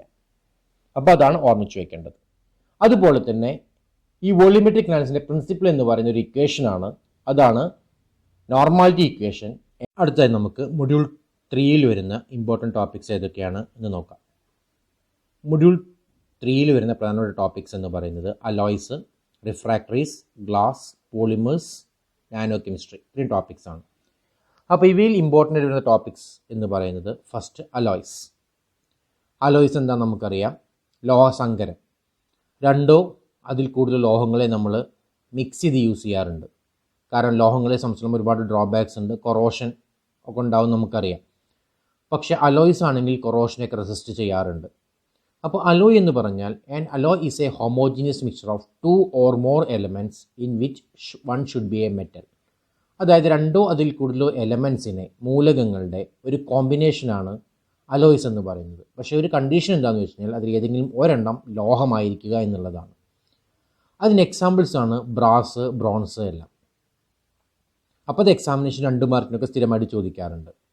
അടുത്ത് പർപ്പസ് ഓഫ് മേക്കിംഗ് അലോയ്സ്. എന്തിനു വേണ്ടിയാണ് നമ്മൾ അലോയ്സ് ഉണ്ടാക്കുന്നത്, അല്ലെങ്കിൽ അഡ്വാൻറ്റേജസ് ഓഫ് അലോയ്സ്. മെറ്റൽസിനെ കമ്പയർ ചെയ്യുമ്പോൾ അലോയ്സിന് എന്തൊക്കെ അഡ്വാൻറ്റേജസ് ആണുള്ളത് എന്നുള്ളത്. 1-2 നമ്മൾ നേരത്തെ പറഞ്ഞു.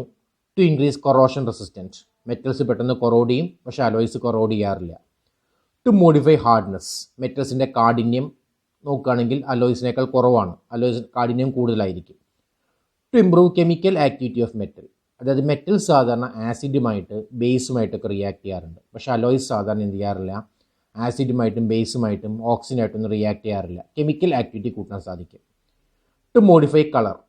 നമുക്കറിയാം അലോയ്സിന് നല്ല ഭംഗിയുള്ള കളേഴ്സ് കൊടുക്കാൻ സാധിക്കും. ഉദാഹരണം പറയുകയാണെങ്കിൽ വെങ്കലം, ഓക്കെ, ഗോൾഡിന് തുല്യമായ നല്ല ഭംഗിയുള്ള കളേഴ്സ് നമുക്ക് കൊടുക്കാൻ സാധിക്കും.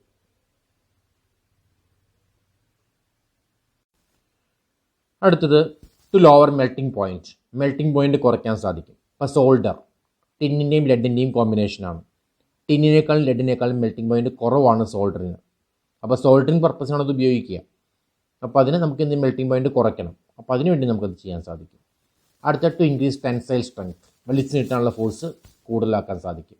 ബെറ്റർ കാസ്റ്റബിലിറ്റി, നല്ല ഷേപ്പ് പ്രൊവൈഡ് ചെയ്യാൻ സാധിക്കും. ഇതൊക്കെയാണ് അലോയ്സിൻ്റെ അഡ്വാൻറ്റേജസ് എന്ന് പറയുന്നത്, അല്ലെങ്കിൽ അലോയ്സ് ഉണ്ടാക്കാനുള്ള കാരണം എന്ന് പറയുന്നത്. അടുത്ത് നമുക്ക് പഠിക്കാനുള്ളത് പ്രധാനപ്പെട്ട കുറച്ച് അലോയ്സ് ഏതൊക്കെയാണ് എന്നുള്ളതാണ്.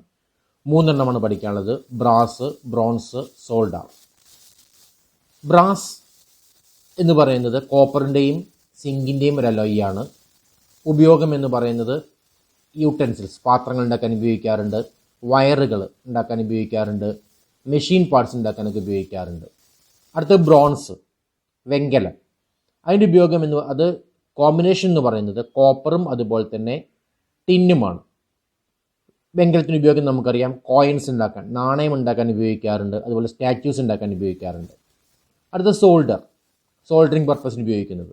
ടിന്നും ലെഡും 50% കോമ്പിനേഷനിലെടുത്താണ് സോൾഡർ ഉണ്ടാക്കുന്നത്. അപ്പോൾ ഇത്രയാണ് നമുക്ക് അലോയ്സ് എന്നുള്ള ഭാഗത്തിൽ പഠിക്കാൻ വരുന്ന ടോപ്പിക്സ്. അടുത്ത റിഫ്രാക്ടറീസ്. റിഫ്രാക്ടറീസ് എന്ന് പറഞ്ഞു കഴിഞ്ഞാൽ ഉയർന്ന ഊഷ്മാവിന് താങ്ങാൻ കഴിയുള്ള വസ്തുക്കളെ പറയുന്ന പേരാണ് റിഫ്രാക്ടറീസ് എന്ന് പറയുന്നത്. അതായത് റിഫ്രാക്ടറി മെറ്റീരിയൽസ് ചൂടാക്കുന്ന സമയത്ത് അവ മെൽറ്റ് ചെയ്യാറില്ല, ഉരുകാറില്ല, സോഫ്റ്റ് ആവാറില്ല, ഷേപ്പ് ചേഞ്ച് ഒന്നും ചെയ്യാറില്ല. അത്തരം വസ്തുക്കളെ നമുക്ക് റിഫ്രാക്ടറീസ് എന്ന് പറയാം.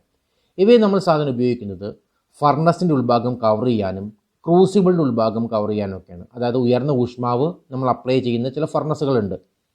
അതുപോലെ ക്രൂസിബിൾ, ചൂടാക്കാൻ ഉപയോഗിക്കുന്ന വസ്തുക്കളെ ഉരുക്കാൻ ഉപയോഗിക്കുന്ന ക്രൂസിബിൾസ്, അതിൻ്റെ ഉൾഭാഗത്തൊക്കെ കോട്ട് ചെയ്യാനാണ് റിഫ്രാക്ടറി സാധനം ഉപയോഗിക്കാറുള്ളത്. അടുത്തത് റിഫ്രാക്ടറീസിൻ്റെ പ്രോപ്പർട്ടീസ് എന്തൊക്കെയാണ്, അല്ലെങ്കിൽ ക്യാരക്ടറിസ്റ്റിക്സ് എന്തൊക്കെയാണെന്നുള്ളത്. ഒന്ന് റിഫ്രാക്ടറിനെസ്, ചൂടാക്കിയാൽ ഉയർന്ന ഊഷ്മാവിനെ എന്ത് ചെയ്യാൻ സാധിക്കണം, വിത്ത്സ്റ്റാൻഡ് ചെയ്യാൻ സാധിക്കണം. തെർമൽ സ്പാളിംഗ്, ചൂടാക്കുന്ന സമയത്ത് വിള്ളലുകൾ ഒന്നും വരാൻ പാടില്ല. ഹൈ മെക്കാനിക്കൽ സ്ട്രെങ്ത്, നല്ല ഉയർന്ന ഊഷ്മാവിലിരിക്കുന്ന സമയത്തും അതിനകത്തേക്ക് മെക്കാനിക്കൽ സ്ട്രെങ്ത്, വെയിറ്റുകൾ വന്നു കഴിഞ്ഞാലും അതിന് ഡാമേജ് ഉണ്ടാവാൻ പാടില്ല. കെമിക്കൽ ഇനർട്ട്നെസ്, ആസിഡ് ബേസ് ഒക്കെ ആഡ് ചെയ്ത് ചൂടാക്കി കഴിഞ്ഞാലും കെമിക്കലി ഇനർട്ടായിരിക്കണം, കുഴപ്പമുണ്ടാവാൻ പാടില്ല. തെർമൽ എക്സ്പാൻഷൻ, അതായത് ചൂടാക്കിയാൽ ഒരു നല്ല റിഫ്രാക്റ്റീവ് മെറ്റീരിയൽ എക്സ്പാൻഡ് ചെയ്യാൻ പാടില്ല. പോറോസിറ്റി, അതായത് ratio between pore volume and total volume, അത് കുറവായിരിക്കണം. ഇതൊക്കെയാണ് റിഫ്രാക്ടറീസിൻ്റെ സാധാരണഗതിയിലുള്ള പ്രോപ്പർട്ടീസ് എന്ന് പറയുന്നത്. അത് എക്സാമിന് ചോദിക്കാറുണ്ട്. അടുത്ത് ക്ലാസിഫിക്കേഷൻ ഓഫ് റിഫ്രാക്ടറീസ്, റിഫ്രാക്ടറീസിനെ എങ്ങനെ ക്ലാസിഫൈ ചെയ്യാമെന്നുള്ളത്. 3 തരം ക്ലാസിഫിക്കേഷനാണുള്ളത്. അതും കെമിക്കൽ ആക്ടിവിറ്റിയുടെ ബേസിൽ തന്നെയാണ് ക്ലാസിഫൈ ചെയ്തിട്ടുള്ളത്. First one acid refractories, basic refractories, neutral refractories. Acid refractories എന്ന് പറഞ്ഞു കഴിഞ്ഞാൽ they are not attacked by acids but easily attacked by bases. Example പറയുകയാണെങ്കിൽ അലുമിന, സിലിക്ക. അതായത് ആസിഡ് റിഫ്രാക്ടറീസിനകത്ത് നമ്മൾ ആസിഡിനെ ആഡ് ചെയ്ത് ഹീറ്റ് ചെയ്ത് കഴിഞ്ഞാലും ഒന്നും സംഭവിക്കില്ല. പക്ഷേ ബേസ് ആഡ് ചെയ്ത് കഴിഞ്ഞാൽ അവർ റിയാക്ട് ചെയ്യപ്പെടും.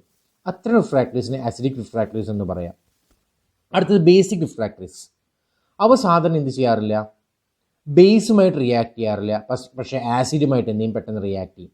അതിന് എക്സാമ്പിളാണ് മാഗ്നസൈറ്റ്, ഡോളമൈറ്റ് എല്ലാം. തേർഡ് കാറ്റഗറിയാണ് ന്യൂട്രൽ റിഫ്രാക്ടറീസ്. അവ സ്ലൈറ്റ്ലി അസിഡിക് ആയിട്ടോ അല്ലെങ്കിൽ സ്ലൈറ്റ്ലി ബേസിക് ആയിട്ടോ ആയിട്ടുള്ള മെറ്റീരിയൽസായിട്ട് റിയാക്ട് ചെയ്യാറില്ല. അതിന് എക്സാമ്പിളാണ് ക്രോമൈറ്റ്, ഗ്രാഫൈറ്റ് എല്ലാം. അപ്പോൾ ഇത് ഇത് ഇമ്പോർട്ടൻ്റ് ആണ്. ക്ലാസിഫിക്കേഷൻ എക്സാമിന് സ്ഥിരമായിട്ട് ചോദിക്കാറുണ്ട്. അപ്പോൾ അടുത്ത മൂന്നാമത്തെ പാർട്ടാണ് ഗ്ലാസ് എന്ന് പറയുന്നത്. ഗ്ലാസ്സിൽ സാധാരണ ചോദിച്ച് കണ്ടിട്ടുള്ളത് ടൈപ്സ് ഓഫ് ഗ്ലാസ്സുകൾ ഏതൊക്കെയാണ് എന്നുള്ളതാണ്. അതുപോലെ അതിൻ്റെ യൂസസും. Soda glass, soft glass, borosilicate or Pyrex glass, safety glass, insulating glass. ഈ 4 എണ്ണമാണ് നമുക്കവിടെ പഠിക്കാനുള്ളത്. അതിൽ സോഡ ഗ്ലാസ് എന്ന് പറഞ്ഞാൽ നമ്മൾ സാധാരണ ഉപയോഗിക്കുന്ന സോഫ്റ്റ് ഗ്ലാസ്, അതായത് sodium carbonate, calcium carbonate, silica ഉരുക്കി ഫ്യൂസ് ചെയ്തുണ്ടാക്കുന്ന സാധാരണ ഗ്ലാസ്. ഇതിനെ സോഫ്റ്റ് ഗ്ലാസ് എന്ന് വിളിക്കാൻ കാരണം ഇത് ടെമ്പറേച്ചറുമായിട്ട് ചൂടാക്കി കഴിഞ്ഞാൽ പെട്ടെന്ന് പൊട്ടിപ്പോവും. അതുപോലെ സോഫ്റ്റ് ആണ്. ഇതിൻ്റെ പ്രധാനപ്പെട്ട യൂസ് എന്ന് പറയുന്നത് വിൻഡോ ഗ്ലാസ് ഉണ്ടാക്കാനും ബോട്ടിൽസ് ഉണ്ടാക്കാനും ഒക്കെയാണ്. അടുത്ത കാറ്റഗറിയാണ് ബോറോസിലിക്കേറ്റ് ഓർ പൈറക്സ് ഗ്ലാസ് എന്ന് പറയുന്നത്. അത് കുറച്ചുകൂടി ക്വാളിറ്റി കൂടിയ അല്ലെങ്കിൽ ടെമ്പറേച്ചറിനെ കുറച്ചുകൂടി ചെറുക്കാൻ കഴിവുള്ള ഗ്ലാസ്സുകളാണ്. ഇതിന് ഉപയോഗം എന്ന് പറയുന്നത് ലബോറട്ടറി വെയേഴ്സ് ഉണ്ടാക്കാനാണ്. ലാബ് വെയേഴ്സ്, അതായത് ചൂടാക്കാൻ ഉപയോഗിക്കുന്ന കിച്ചൺ വെയേഴ്സ് ഒക്കെ ഉണ്ടാക്കാൻ ഉപയോഗിക്കാനാണ്. ഇതെന്ന് പറയുന്നത് a mixture of sodium aluminium borosilicate. Sodium aluminium ബോറോസിലിക്കേറ്റിൻ്റെ ഒരു മിശ്രിതത്തിനെ പറയുന്ന പേരാണ് ബോറോസിലിക്കേറ്റ് ഗ്ലാസ് എന്ന് പറയുന്നത്. അടുത്ത സേഫ്റ്റി ഗ്ലാസ്. നമുക്കറിയാം കാറിൻ്റെയും ഒക്കെ ഉള്ള ഫ്രണ്ട് ഗ്ലാസ്, അത് പൊട്ടിക്കഴിഞ്ഞാലും ചെതറിത്തെറിക്കാറില്ല. അത്തരം ഗ്ലാസ് അതുണ്ടാക്കാൻ നമ്മൾ സാധനം ചെയ്യുന്നത് 2 ഗ്ലാസ് പ്ലേറ്റ് എടുത്ത് അതിൻ്റെ ഇടയ്ക്ക് വിനൈൽ പ്ലാസ്റ്റിക്കിന് ലെയർ കൊടുത്തിട്ടാണ് സേഫ്റ്റി ഗ്ലാസ് ഉള്ളത്. ഇൻ കേസ് അത് പൊട്ടിക്കഴിഞ്ഞാലും വിനൈൽ പ്ലാസ്റ്റിക്കിന് ഇലാസ്റ്റിസിറ്റി ഉള്ള കാരണം ആ ഗ്ലാസ് പീസ് അതിൽ പറ്റിപ്പിടിച്ച് നിൽക്കും, പുറത്തേക്ക് തെറിച്ചു പോവില്ല. അത്തരം ഗ്ലാസ്സിനെ സേഫ്റ്റി ഗ്ലാസ് എന്ന് വിളിക്കാം. അടുത്തത് ഇൻസുലേറ്റിംഗ് ഗ്ലാസ്. ഇൻസുലേറ്റിംഗ് ഗ്ലാസ് എന്ന് പറഞ്ഞാൽ ചൂട് കടത്തിവിടാത്ത ഗ്ലാസ്. അതുണ്ടാക്കാൻ നമ്മൾ നേരത്തെ പറഞ്ഞ പോലെ 2 ഗ്ലാസിൻ്റെ പ്ലേറ്റ് എടുക്കും. അതിൻ്റെ ഇടയ്ക്ക് ഡീഹൈഡ്രേറ്റഡ് ആയിട്ടുള്ള വാട്ടർ കണ്ടന്റ് ഇല്ലാത്ത ഡ്രൈ എയർ ഫില്ല് ചെയ്താണ് ഇൻസുലേറ്റിംഗ് ഗ്ലാസ് ഉണ്ടാക്കുന്നത്. അതിന് ഉപയോഗം എന്ന് പറയുന്നത് റൂംസ് സെപ്പറേറ്റ് ചെയ്യാനും ചൂടുള്ള സ്ഥലങ്ങളിൽ വിൻഡോസ് ഉണ്ടാക്കാനൊക്കെയാണ് ഉപയോഗിക്കുന്നത്. ഇത്രയാണ് സാധാരണ ഗ്ലാസ്സിൽ ചോദിച്ച് കണ്ടിട്ടുള്ള ക്വസ്റ്റ്യൻസ് എന്ന് പറയുന്നത്. അടുത്ത ടോപ്പിക്ക് പോളിമേഴ്സ്. പോളിമേഴ്സ് എന്ന് പറഞ്ഞാൽ നമുക്കറിയാം, polymer is defined as very large molecules having high molecular mass formed by the combination of single units called monomers. അതായത് മോണോമർ എന്ന പേരുള്ള സിമ്പിൾ യൂണിറ്റുകൾ കൂടിച്ചേർന്ന് ഒരു വലിയ മോളിക്യൂളായി മാറിയതിനെ പറയുന്ന പേരാണ് പോളിമേഴ്സ് എന്ന് പറയുന്നത്. ഈ മോണോമേഴ്സ് പോളിമേഴ്സായിട്ട് കൺവേർട്ട് ആവുന്ന ആ പ്രോസസ്സിനെ പറയുന്ന പേരാണ് പോളിമറൈസേഷൻ എന്ന് പറയുന്നത്. അതിന് എക്സാമ്പിളാണ് ഈഥീൻ കൂടിച്ചേർന്ന് പോളി ഈഥീനായി മാറുന്നത്, വിനൈൽ ക്ലോറൈഡ് കമ്പൈൻ ചെയ്തിട്ട് പോളി വിനൈൽ ക്ലോറൈഡായി മാറുന്നത്. എക്സാമ്പിൾസ് ആയി അത് പഠിക്കാം. പിന്നെ നമുക്ക് പഠിക്കാനുള്ളത് ക്ലാസിഫിക്കേഷൻ ഓഫ് പോളിമേഴ്സ് ആണ്. അതിൽ പ്രധാനമായിട്ട് 3 തരം ക്ലാസിഫിക്കേഷൻ നമുക്ക് പഠിക്കാനുള്ളത്. Classification based on polymerisation reaction. Polymerisation റിയാക്ഷനെ ബേസ് ചെയ്തുള്ള ക്ലാസിഫിക്കേഷൻ. 2 തരത്തിൽ നമുക്ക് ലാബിൽ പോളിമേഴ്സ് ഉണ്ടാക്കിയെടുക്കാൻ സാധിക്കും. അവയാണ് അഡീഷൻ പോളിമറൈസേഷനും കണ്ടൻസേഷൻ പോളിമറൈസേഷനും. അഡീഷൻ പോളിമറൈസേഷൻ എന്ന് പറഞ്ഞു കഴിഞ്ഞാൽ 2 മോണോമർ മോളിക്യൂളിനെ നമ്മൾ കൂട്ടിച്ചേർക്കുന്ന സമയത്ത് മോണോമർ മോളിക്യൂൾ ഡബിൾ ബോണ്ടോ ട്രിപ്പിൾ ബോണ്ടോ ഉണ്ടായിരിക്കും. കൂട്ടിച്ചേർക്കുന്ന സമയത്ത് ആ ബോണ്ടുകൾ ബ്രേക്ക് ചെയ്യും. ആ പുതുതായി ഉണ്ടാകുന്ന വാലൻസിയിലേക്കാണ് എന്ത് ചെയ്യുന്നത്, രണ്ടാമത്തെ മോളിക്യൂൾ ആഡ് ചെയ്യുന്നത്. അങ്ങനെ ഒരു ലോങ് ചെയിൻ ഇങ്ങനെ ഫോം ചെയ്തു വരും. അതിന് എക്സാമ്പിൾ നമ്മൾ നേരത്തെ പറഞ്ഞ പോളി വിനൈൽ ക്ലോറൈഡ് PVC ഉണ്ടാവുന്നത് അങ്ങനെയാണ്. അതുപോലെ തന്നെ പോളി ഈഥീൻ ഉണ്ടാവുന്നതും അഡീഷൻ പോളിമറൈസേഷൻ വഴിയാണ്. അപ്പോൾ ഈഥീനിലും പോളി വിനൈൽ ക്ലോറൈഡിലും ഡബിൾ ബോണ്ട്സ് ഉണ്ട്. ആ ഡബിൾ ബോണ്ട് ബ്രേക്ക് ചെയ്തിട്ട് അടുത്ത ഈഥീൻ മോളിക്യൂളിനെ അല്ലെങ്കിൽ വിനൈൽ ക്ലോറൈഡിനെ അതിലേക്ക് ആഡ് ചെയ്യും. അങ്ങനെയാണ് ആ ചെയിൻ ഡെവലപ്പ് ചെയ്ത് പോകുന്നത്. അത്തരം പോളിമറൈസേഷനെ അഡീഷൻ പോളിമറൈസേഷൻ എന്ന് വിളിക്കാം. സെക്കൻഡ് കാറ്റഗറിയാണ് കണ്ടൻസേഷൻ പോളിമറൈസേഷൻ എന്ന് പറയുന്നത്. ചില കേസുകളിൽ മോണോമർ മോളിക്യൂൾ ഡബിൾ ബോണ്ടോ ട്രിപ്പിൾ ബോണ്ടോ ഉണ്ടായിരിക്കില്ല, പക്ഷേ അവിടെ ഫങ്ഷണൽ ഗ്രൂപ്പുകൾ ഉണ്ടാവാറുണ്ട്. 2 മോണോമേഴ്സ് കൂടിച്ചേരുന്ന സമയത്ത് ഈ ഫങ്ഷണൽ ഗ്രൂപ്പിൽ ഉണ്ടാവുന്ന ചെറിയ മോളിക്യൂൾസിനെ എലിമിനേറ്റ് ചെയ്യപ്പെടും. വാട്ടർ, ആൽക്കഹോൾ പോലെ ചെറിയ മോളിക്യൂൾസ് എലിമിനേറ്റ് ചെയ്യും. അങ്ങനെ 2 മോളിക്യൂൾ കമ്പൈൻ ചെയ്യും. അത്തരം പോളിമേഴ്സിനെ പറയുന്ന പേരാണ് കണ്ടൻസേഷൻ പോളിമറൈസേഷൻ എന്ന് വിളിക്കുന്നത്. അതിന് എക്സാമ്പിളാണ് നൈലോൺ 6 ഉണ്ടാവുന്നത്. അഡിപ്പിക് ആസിഡും ഹെക്സാമെഥിലിൻ ഡയമീനും നമ്മൾ ആഡ് ചെയ്യുന്ന സമയത്ത് ഇതിൽ അഡിപ്പിക് ആസിഡിൽ 2 COH ഗ്രൂപ്പ് ഉണ്ട്. ഹെക്സാമെഥിലിൻ ഡയമീനിൽ 2 അമിനോ ഗ്രൂപ്പ് NH ഗ്രൂപ്പ് ഉണ്ട്. അപ്പോൾ ഈ NH2 ഗ്രൂപ്പിൽ നിന്നും COH ഗ്രൂപ്പിൽ നിന്നും OH എന്ത് ചെയ്യും, വാട്ടർ മോളിക്യൂൾ എന്ത് ചെയ്യും, എലിമിനേറ്റ് ചെയ്ത് പോകും. എലിമിനേറ്റ് ചെയ്ത് പോയിട്ടാണ് ഈ രണ്ട് മോളിക്യൂൾ നമ്മൾ ആഡപ്പ് ആയി പോകുന്നത്. അപ്പോൾ ഇത്തരം കോമ്പിനേഷനെ പറയുന്ന പേരാണ് കണ്ടൻസേഷൻ പോളിമറൈസേഷൻ എന്ന് വിളിക്കുന്നത്. അടുത്ത സെക്കൻഡ് കാറ്റഗറിയാണ് ബേസ്ഡ് ഓൺ മോണോമർ. കൂടിച്ചേരുന്ന മോണോമേഴ്സിനെ നോക്കി നമുക്ക് പോളിമേഴ്സിനെ ക്ലാസിഫൈ ചെയ്യാം. അതാണ് homo polymer and copolymer. Homo polymer എന്ന് പറഞ്ഞാൽ ഒരേ മോണോമർ മോളിക്യൂൾസ് കൂടിച്ചേർന്നുണ്ടാകുന്ന പോളിമേഴ്സിനെ പറയുന്ന പേരാണ് ഹോമോ പോളിമേഴ്സ് എന്ന് പറയുന്നത്. അതിന് എക്സാമ്പിളാണ് ഈഥീൻ. അതായത് ഈഥീൻ മോളിക്യൂൾ കൂടിച്ചേർന്നാണ് പോളി ഈഥീൻ ഉണ്ടാവുന്നത്. അപ്പോൾ പോളി ഈഥീൻ ഹോമോ പോളിമറിന് എക്സാമ്പിളാണ്. അതുപോലെ PVC പോളി വിനൈൽ ക്ലോറൈഡ്, അതും ഹോമോ പോളിമറിന് എക്സാമ്പിളാണ്. കാരണം അവിടെയും ഉണ്ടാവുന്ന എന്താണ്, വിനൈൽ ക്ലോറൈഡ് ആഡ് ചെയ്തിട്ടാണ് പോളി വിനൈൽ ക്ലോറൈഡ് ഉണ്ടാവുന്നത്. അടുത്തത് കോപോളിമർ. കോപോളിമർ എന്ന് പറഞ്ഞാൽ ഡിഫറെൻ്റ് ആയിട്ടുള്ള മോണോമേഴ്സ് കൂടിച്ചേർന്നുണ്ടാകുന്ന പോളിമേഴ്സിനെ പറയുന്ന പേരാണ് കോപോളിമർ എന്ന് പറയുന്നത്. നമ്മൾ നേരത്തെ പറഞ്ഞ അഡിപ്പിക് ആസിഡും ഹെക്സാമെഥിലിൻ ഡൈമീനും കൂടിച്ചേർന്നാണ് നൈലോൺ ഉണ്ടാവുന്നത്. അപ്പോൾ അവിടെ രണ്ട് വ്യത്യസ്ത മോണോമറാണ് കൂടിച്ചേർന്നിട്ടുള്ളത്. അപ്പോൾ ഡിഫറെൻറ്റ് മോണോമേഴ്സ് കൂടിച്ചേർന്നുണ്ടാകുന്ന പോളിമേഴ്സിനെ നമുക്ക് ഹോമോ പോളിമർ എന്ന് വിളിക്കാം. ഇതും എക്സാമിനേഷന് എക്സാമ്പിൾ സഹിതം ചോദിക്കാറുണ്ട്. അടുത്തത് പ്രധാനപ്പെട്ട കുറച്ച് പോളിമേഴ്സും അതിൻ്റെ മോണോമേഴ്സും നമുക്ക് പഠിക്കാനുണ്ട്. അതായത് poly ethene, PVC, nylon 66, bakelite, ഇതിൻ്റെ എല്ലാം മോണോമേഴ്സും യൂസസും ഒന്ന് നോക്കി വയ്ക്കുക. അടുത്ത് നമുക്ക് പഠിക്കാനുള്ളതാണ് നാച്ചുറൽ റബ്ബർ എന്താണെന്നുള്ളത്. നാച്ചുറൽ റബ്ബർ എന്താണെന്ന് നമുക്കറിയാം. നമ്മുടെ നാച്ചുറലായിട്ട് കിട്ടുന്ന റബ്ബർ ട്രീ കട്ട് ചെയ്ത് കഴിഞ്ഞാൽ കിട്ടുന്ന വൈറ്റ് കളറിലെ ലിക്വിഡാണ് റബ്ബർ എന്ന് പറയുന്നത്. കെമിക്കലി അത് ഐസോപ്രീൻ ആണ്. അല്ലെങ്കിൽ അതിൻ്റെ IUPAC നെയിം എന്ന് പറയുന്നത് 2-methyl-1,3-butadiene ആണ്. അപ്പോൾ റബ്ബറിന് ഒരുപാട് ഉപയോഗങ്ങളുണ്ട് നമുക്കറിയാം. ടയർ മാനുഫാക്ചറിലാണെന്നുണ്ടെങ്കിലും അതുപോലെ മെഡിക്കൽ പർപ്പസിലാണെന്നുണ്ടെങ്കിലും ഒരുപാട് യൂസസ് റബ്ബറിനുണ്ട്. പക്ഷേ നമ്മുടെ സാധാരണ റബ്ബറിൻ്റെ ക്വാളിറ്റി കുറവായിരിക്കും. ആ ക്വാളിറ്റി കൂട്ടാൻ വേണ്ടി നമ്മൾ ഉപയോഗിക്കുന്ന പ്രോസസ്സിനെ പറയുന്ന പേരാണ് വൾക്കനൈസേഷൻ എന്ന് പറയുന്നത്. അപ്പോൾ ഹൈലി ഇമ്പോർട്ടൻ്റ് ടോപ്പിക്കാണ് വൾക്കനൈസേഷൻ എന്ന് പറയുന്നത്. എക്സാമിനേഷൻ സ്ഥിരമായിട്ട് ചോദിക്കാറുണ്ട്. വൾക്കനൈസേഷൻ എന്ന് പറഞ്ഞു കഴിഞ്ഞാൽ റോ റബ്ബറിനെ നമ്മൾ സൾഫർ ആഡ് ചെയ്ത് ഹീറ്റ് ചെയ്യുന്ന പ്രോസസ്സിനെ പറയുന്ന പേരാണ് വൾക്കനൈസേഷൻ എന്ന് പറയുന്നത്. ഈ വൾക്കനൈസേഷൻ ചെയ്യുന്ന സമയത്ത് റബ്ബർ ചെയിനുകളുടെ ഇടയ്ക്ക് സൾഫർ പോയി നിൽക്കുകയും ഒരു ക്രോസ് ലിങ്കിങ് ഉണ്ടാവുകയും ചെയ്യും. അപ്പോൾ നമ്മുടെ റബ്ബർ കുറച്ചുകൂടി ക്വാളിറ്റി കൂടുതലുള്ള റബ്ബറായിട്ട് മാറും. Is the process of heating raw rubber with sulphur at 373 to 415 Kelvin. Zinc oxide is used as an additive. Sulfur forms cross links between various linear polymer chains during vulcanization. ഇതാണ് ഉണ്ടാവുന്നത്. Vulcanisation എക്സാമിന് ചോദിക്കാം. അതുപോലെ merits of vulcanisation, vulcanisation ചെയ്യുന്നത് കൊണ്ട് എന്തൊക്കെ ഗുണങ്ങളാണ് നമുക്ക് ഉണ്ടാവുക എന്നുള്ളത്. അതാണ് പ്രിവെൻറ്റ് സ്ലിപ്പേജ് ഓഫ് ചെയിൻസ്. അതുപോലെ തന്നെ make less sensitive towards temperature changes, increases elasticity, increases tensile strength, becomes better in electrical insulator. അപ്പോൾ വൾക്കനൈസേഷൻ ചെയ്തു കഴിഞ്ഞാൽ റബ്ബർ ഉണ്ടായിരിക്കേണ്ടത് ഇത്രയും വലിയ ഗുണങ്ങളാണ്. ഈ ഗുണങ്ങളാണ് റബ്ബർ ഉണ്ടായിരിക്കുക. ഇത്രയാണ് നമുക്ക് റബ്ബറിനെ കുറിച്ച് പറയാനുള്ളത്. അടുത്തത് പ്ലാസ്റ്റിക്കിനെ കുറിച്ചാണ് പറയാനുള്ളത്. പ്ലാസ്റ്റിക് എന്താണെന്ന് നമുക്കറിയാം. പക്ഷേ അവിടെ നമുക്ക് എക്സാമിനേഷൻ പോയിന്റ് ഓഫ് വ്യൂ വരികയാണെന്നുണ്ടെങ്കിൽ ക്ലാസിഫിക്കേഷൻ ഓഫ് പ്ലാസ്റ്റിക്സ് പഠിക്കാനുണ്ട്.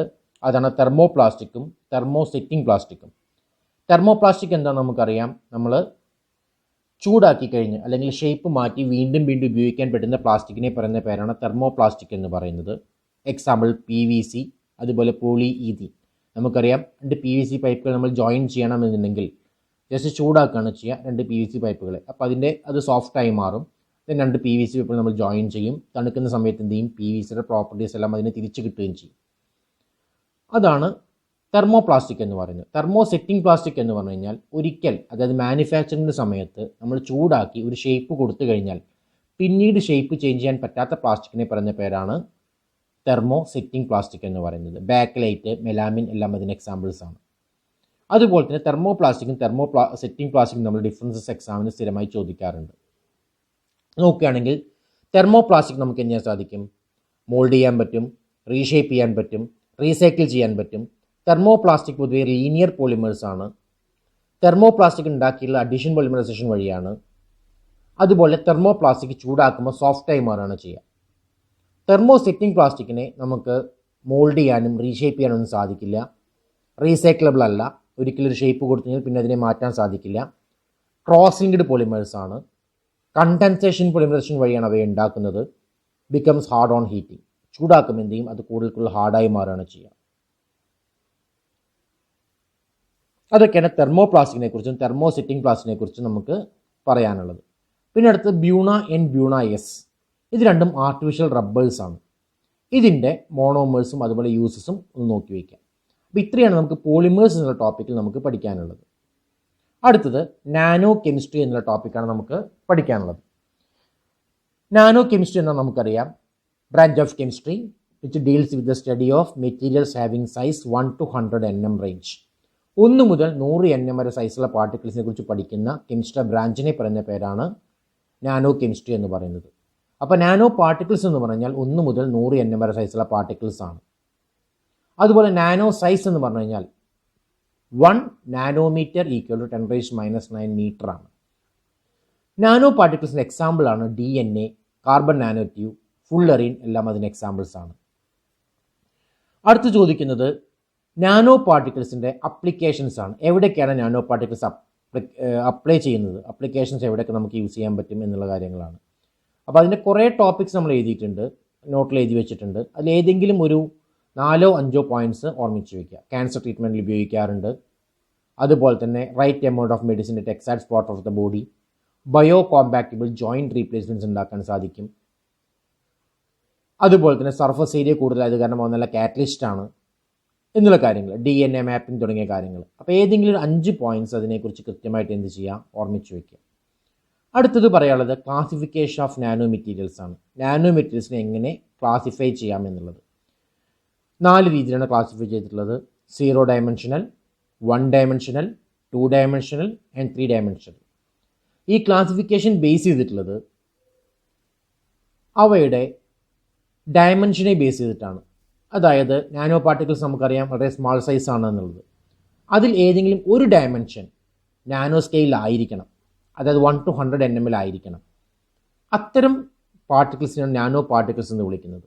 ആ രീതിയിൽ ക്ലാസിഫൈ ചെയ്യുകയാണെങ്കിൽ 0 ഡയമെൻഷനൽ നാനോ പാർട്ടിക്കിൾസ് ആണെന്നുണ്ടെങ്കിൽ ഇവിടെ എല്ലാ ഡയമെൻഷൻസും, അതായത് XYZ എല്ലാ ഡയമെൻഷൻസും നാനോ സ്കെയിലായിരിക്കും.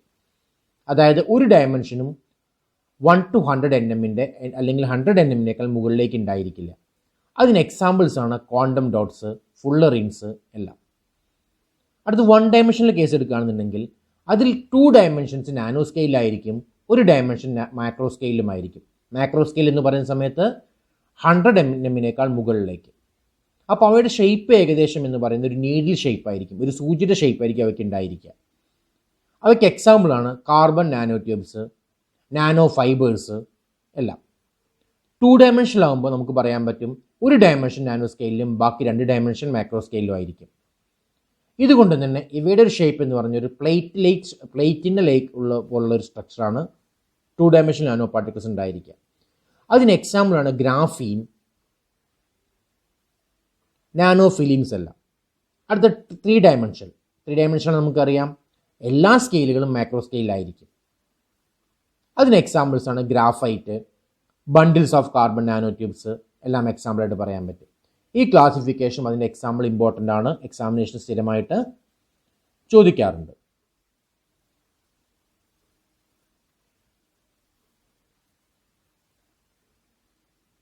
അടുത്തത് കാർബൺ നാനോ ട്യൂബ്സ് ആണ്. നമ്മൾ ലാബിൽ സിന്തസിസ് ചെയ്തെടുത്ത ഒരു നാനോ പാർട്ടിക്കിളാണ് കാർബൺ നാനോ ട്യൂബ് എന്ന് പറയുന്നത്. അപ്പോൾ നമുക്കവയെക്കുറിച്ച് പറയാമെന്നുണ്ടെങ്കിൽ ഗ്രാഫൈറ്റിൻ്റെ ഒരു ലെയറിനെ ചുരുട്ടി ഒരു സിലിണ്ടറിക്കൽ ഷേപ്പിലാക്കി മാറ്റിയ സാധനമാണ് കാർബൺ നാനോ ട്യൂബ് എന്ന് പറയുന്നത്.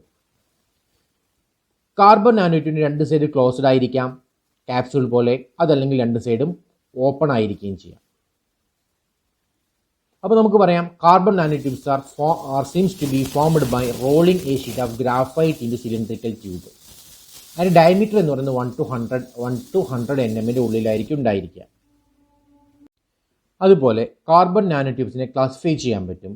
അവയാണ് single walled carbon nano tube and multi walled carbon nano tube. Single walled carbon nano tube എന്ന് പറയുന്നത് ഒരൊറ്റ കാർബൺ നാനോ ട്യൂബ് മാത്രമാണ്. Multi walled carbon nano tube എന്ന് പറയുന്നത് ഒരുപാട് കാർബൺ നാനോ ട്യൂബിനെ ഫ്യൂസ് ചെയ്തെടുത്ത സാധനമാണ്. അപ്പോൾ ഒരു കാർബൺ നാനോ ട്യൂബ് എടുക്കുക, അതിലേക്ക് അടുത്ത കാർബൺ നാനോ ട്യൂബ് എൻ്റർ ചെയ്യുക, അങ്ങനെ ഒരുപാട് കാർബൺ നാനോ ട്യൂബ്സിനെ ജോയിൻ ചെയ്തെടുത്താൽ നമുക്ക് multi walled carbon nano tube കിട്ടും. അതുപോലെ ഓറിയൻറ്റേഷൻ ഓഫ് ലാറ്റിസ് വെച്ച് നമുക്ക് എന്ത് ചെയ്യാം, വേണമെങ്കിൽ കാർബൺ നാനോ ട്യൂബിനെ ക്ലാസിഫൈ ചെയ്യാം. അതാണ് ആം ചെയർ, സിഗ്സാഗ്, ചിരാൽ എന്നിങ്ങനെ. അതുപോലെ കാർബൺ നാനോ ട്യൂബിൻ്റെ പ്രോപ്പർട്ടീസ്. കാർബൺ നാനോ ട്യൂബിൻ്റെ പ്രോപ്പർട്ടീസ് എന്ന് പറയുന്നത് കാർബൺ നാനോ ട്യൂബ് വളരെ സ്ട്രോങ് ആണ്. അതിൻ്റെ ടെൻസൈൽ സ്ട്രെങ്ത് എന്ന് പറയുന്നത് 100 മടങ്ങ് കൂടുതലാണ് സ്റ്റീൽ വയറിനേക്കാൾ. യങ്സ് മോഡുലസ് എന്ന് പറയുന്നത് 5 ടൈംസ് കൂടുതലാണ് സ്റ്റീൽ വയറിനേക്കാൾ. അതുപോലെ ഇലക്ട്രിസിറ്റി എന്ത് ചെയ്യും, മെറ്റൽസിനേക്കാൾ, ലോഹങ്ങളേക്കാൾ നന്നായിട്ട് കണ്ടക്ട് ചെയ്യും. ലൈറ്റ് വെയിറ്റ് ആണ്.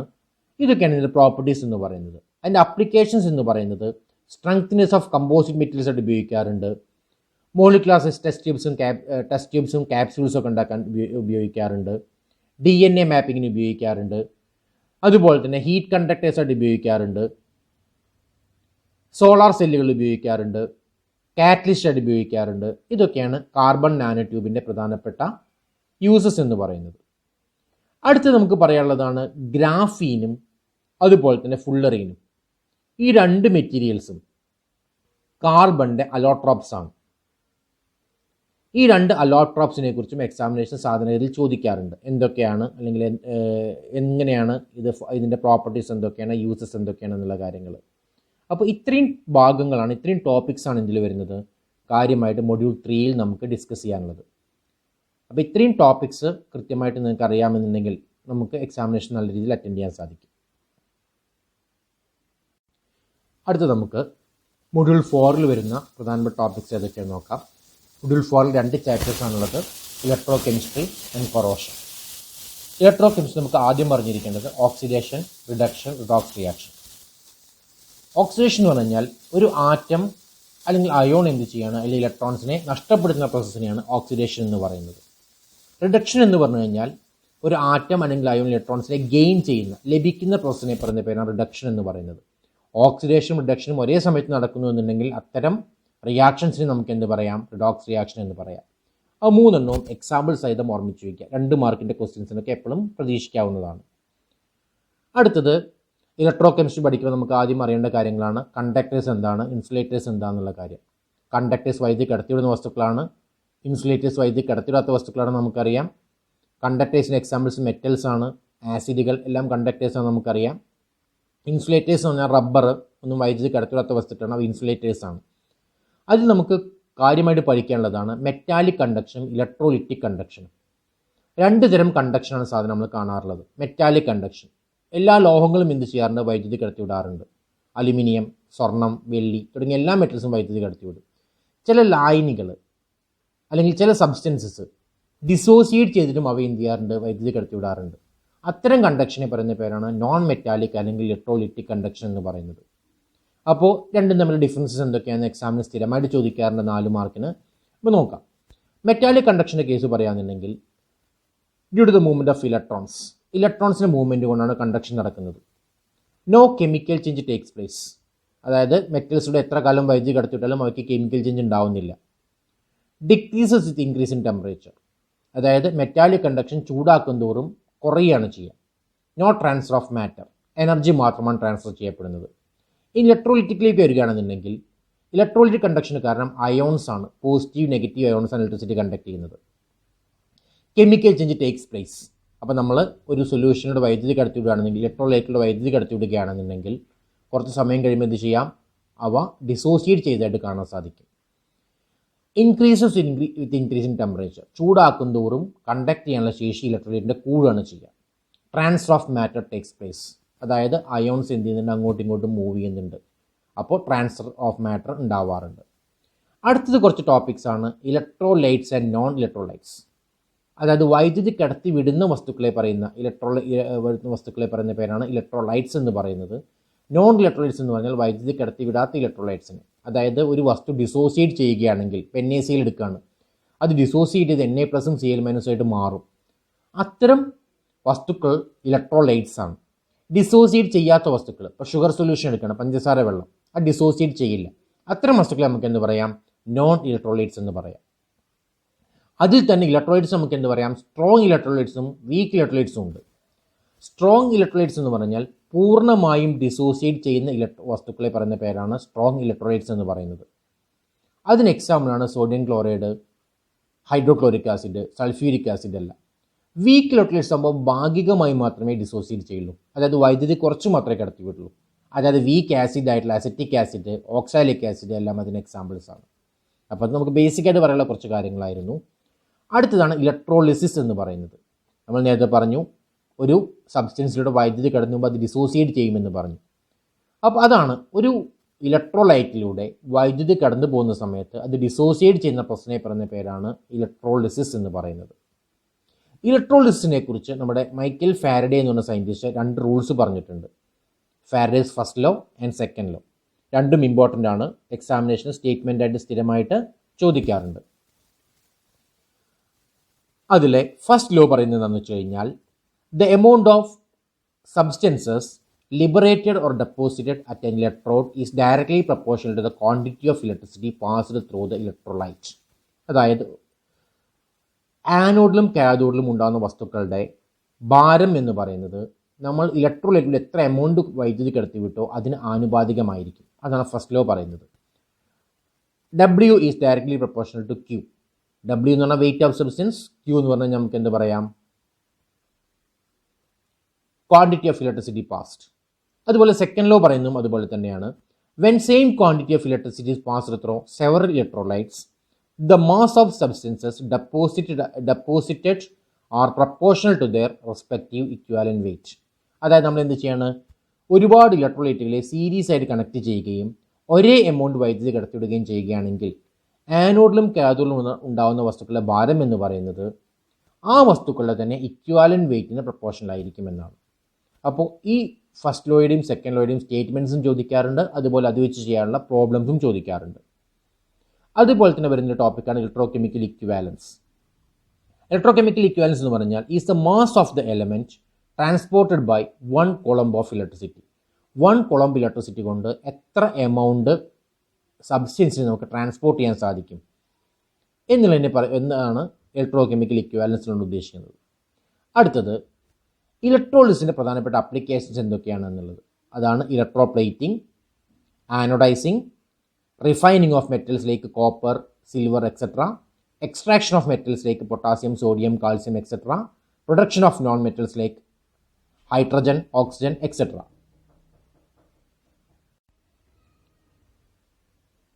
അതിൽ നമുക്ക് ഓരോ ടോപ്പിക്സ് എന്തൊക്കെയാണെന്ന് നോക്കാം. ആപ്ലിക്കേഷൻ ഓഫ് ഇലക്ട്രോളിസിസിൽ വരുന്നത് അതിൽ ഫസ്റ്റ് നമുക്ക് ആനോഡൈസിങ് എന്താണെന്ന് പറയാം. ആനോഡൈസിങ് എന്ന് പറയുന്ന സമയത്ത് നമ്മൾ അലുമിനിയം അതുപോലെ മഗ്നീഷ്യം പോലുള്ള മെറ്റൽസിൻ്റെ മുകളിൽ ഇലക്ട്രിസിറ്റി ഉപയോഗിച്ചുകൊണ്ട് ഒരു പ്രൊട്ടക്റ്റീവ് ഓക്സൈഡ് ലെയർ ഉണ്ടാക്കുന്നുണ്ട്. ആ പ്രോസസ്സിനെ പറയുന്ന പേരാണ് ആനോഡൈസിങ് എന്ന് പറയുന്നത്. അപ്പോൾ അത് ഓർമ്മിച്ച് വയ്ക്കുക. 2 മാർക്കാണ് സാധാരണഗതിയിൽ ആനോഡൈസിങ് എന്താണെന്ന് ചോദിച്ച് കണ്ടിട്ടുള്ളത്. അപ്പോൾ 2 മെറ്റൽസിൻ്റെ കേസിൽ മാത്രമേ പറ്റൂ, അലുമിനിയവും മഗ്നീഷ്യവും. അലുമിനിയത്തിൻ്റെയും മഗ്നീഷ്യത്തിൻ്റെയും മുകളിൽ ഒരു പ്രൊട്ടക്റ്റീവ് ഓക്സൈഡ് ലെയർ എന്ത് ചെയ്യാം, ഇലക്ട്രിസിറ്റി ഉപയോഗിച്ചുകൊണ്ട് ഉണ്ടാക്കുന്ന പ്രോസസ്സിനെ പറയുന്ന പേരാണ് ആനോഡൈസിങ് എന്ന് പറയുന്നത്. അടുത്ത് ഇലക്ട്രോപ്ലേറ്റിംഗ്. ഇലക്ട്രോപ്ലേറ്റിംഗ് എന്താണെന്ന് നമുക്കറിയാം. നമ്മളെപ്പോഴും 1 ഗ്രാം തങ്കത്തിൽ പൊതിഞ്ഞ ആഭരണങ്ങൾ എന്നൊക്കെ കേൾക്കാറുണ്ട്. അപ്പോൾ അതായത് ഒരു മെറ്റലിന് മുകളിൽ വേറൊരു മെറ്റൽ കൂട്ടിയെന്ന പ്രോസസ്സിനെ പറയുന്ന പേരാണ് ഇലക്ട്രോപ്ലേറ്റിംഗ് എന്ന് പറയുന്നത്. Is the process of coating A superior metal on an inferior metal using electricity. ഇതിനെ പറയുന്ന പേരാണ് ഇലക്ട്രോപ്ലേറ്റിംഗ് എന്ന് പറയുന്നത്. അതുപോലെ നമുക്ക് ഇലക്ട്രോപ്ലേറ്റിങ്ങിൻ്റെ ഒരു എക്സാമ്പിൾ പഠിക്കാനുണ്ട്. അതാണ് സ്റ്റീൽ സ്പൂണിൻ്റെ മുകളിൽ നിക്കൽ എങ്ങനെ കോട്ട് ചെയ്യാം എന്നുള്ള കാര്യം. ഓക്കെ, അപ്പോൾ അതിൽ നമ്മൾ ഉപയോഗിക്കേണ്ട ആനോഡ്, കാഥോഡ് ഏതൊക്കെയാണ് എന്നുള്ള കാര്യങ്ങൾ അതാണ് ഓർമ്മിച്ച് വെക്കേണ്ടത്.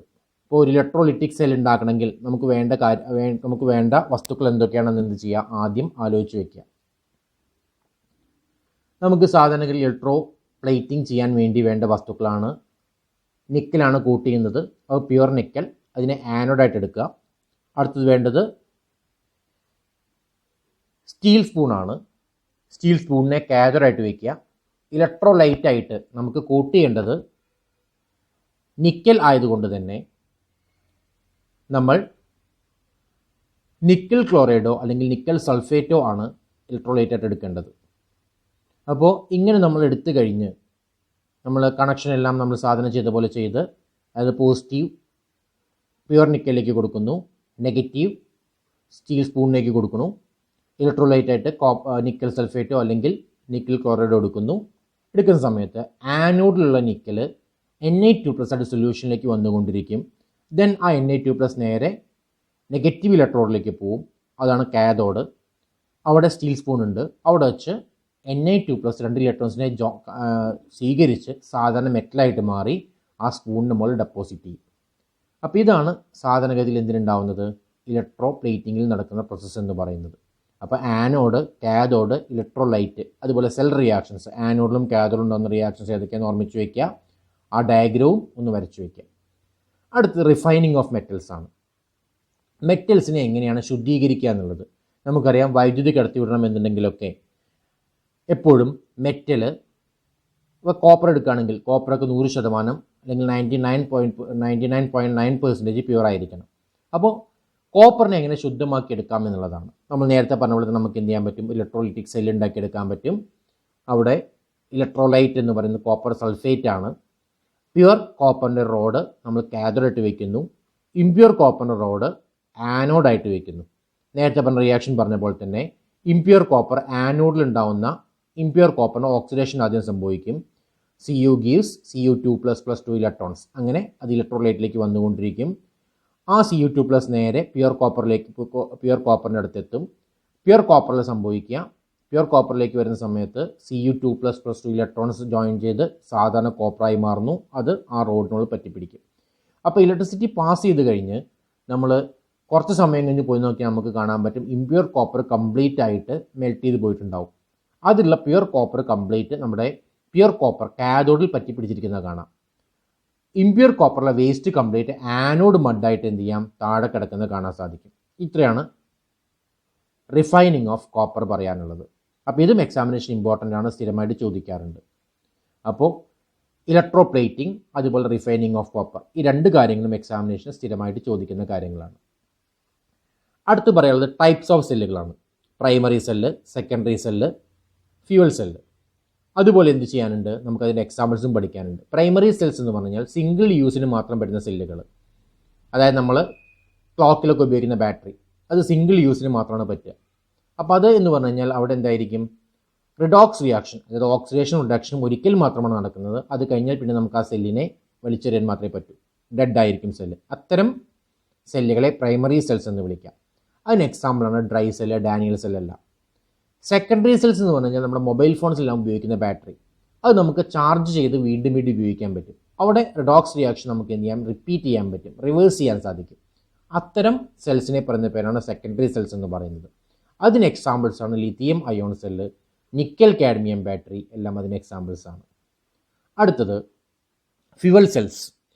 സാധാരണ ഫ്യൂവൽസ് നമ്മൾ ഉപയോഗിക്കുന്നത് എന്തിനാണ്, കത്തിച്ച് കഴിഞ്ഞ് അതിൻ്റെ ഹീറ്റ് എനർജിയാണ് എടുക്കാറുള്ളത്. ഇവിടെ അതല്ല, ഫ്യൂവലിനെ നമ്മൾ, അതായത് ഹൈഡ്രജൻ, ആൽക്കഹോൾ പോലുള്ള ഫ്യൂവൽസിനെ നമ്മൾ ഓക്സിജനായിട്ട് റിയാക്ട് ചെയ്ത് കഴിഞ്ഞാൽ ഇലക്ട്രോൺസ് നമുക്ക് കിട്ടും. അത് നമ്മൾ എന്ത് ചെയ്യും, ഇലക്ട്രിസിറ്റി ആയിട്ട് യൂസ് ചെയ്യും. അതായത് ഫ്യൂവൽ എനർജീനെ നമ്മൾ ഇലക്ട്രിസിറ്റി ആയിട്ട് എന്ത് ചെയ്യുന്നു, കൺവേർട്ട് ചെയ്ത് ഉപയോഗിക്കുന്നു.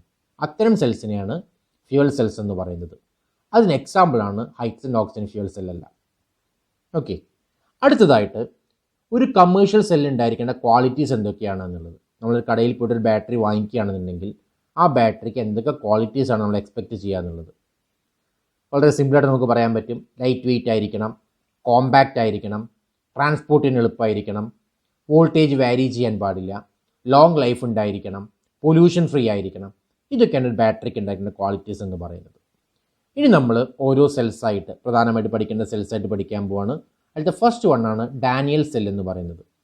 അപ്പോൾ നമ്മൾ സിങ്കും കോപ്പറും ഉപയോഗിച്ച് ഒരു ഡാനിയൽ സെൽ എങ്ങനെ ഉണ്ടാക്കാം എന്നുള്ളതാണ്. അത് എക്സാമിനേഷൻ സ്ഥിരമായി ചോദിക്കും, ഷുറായും ചോദിക്കാറുണ്ട്.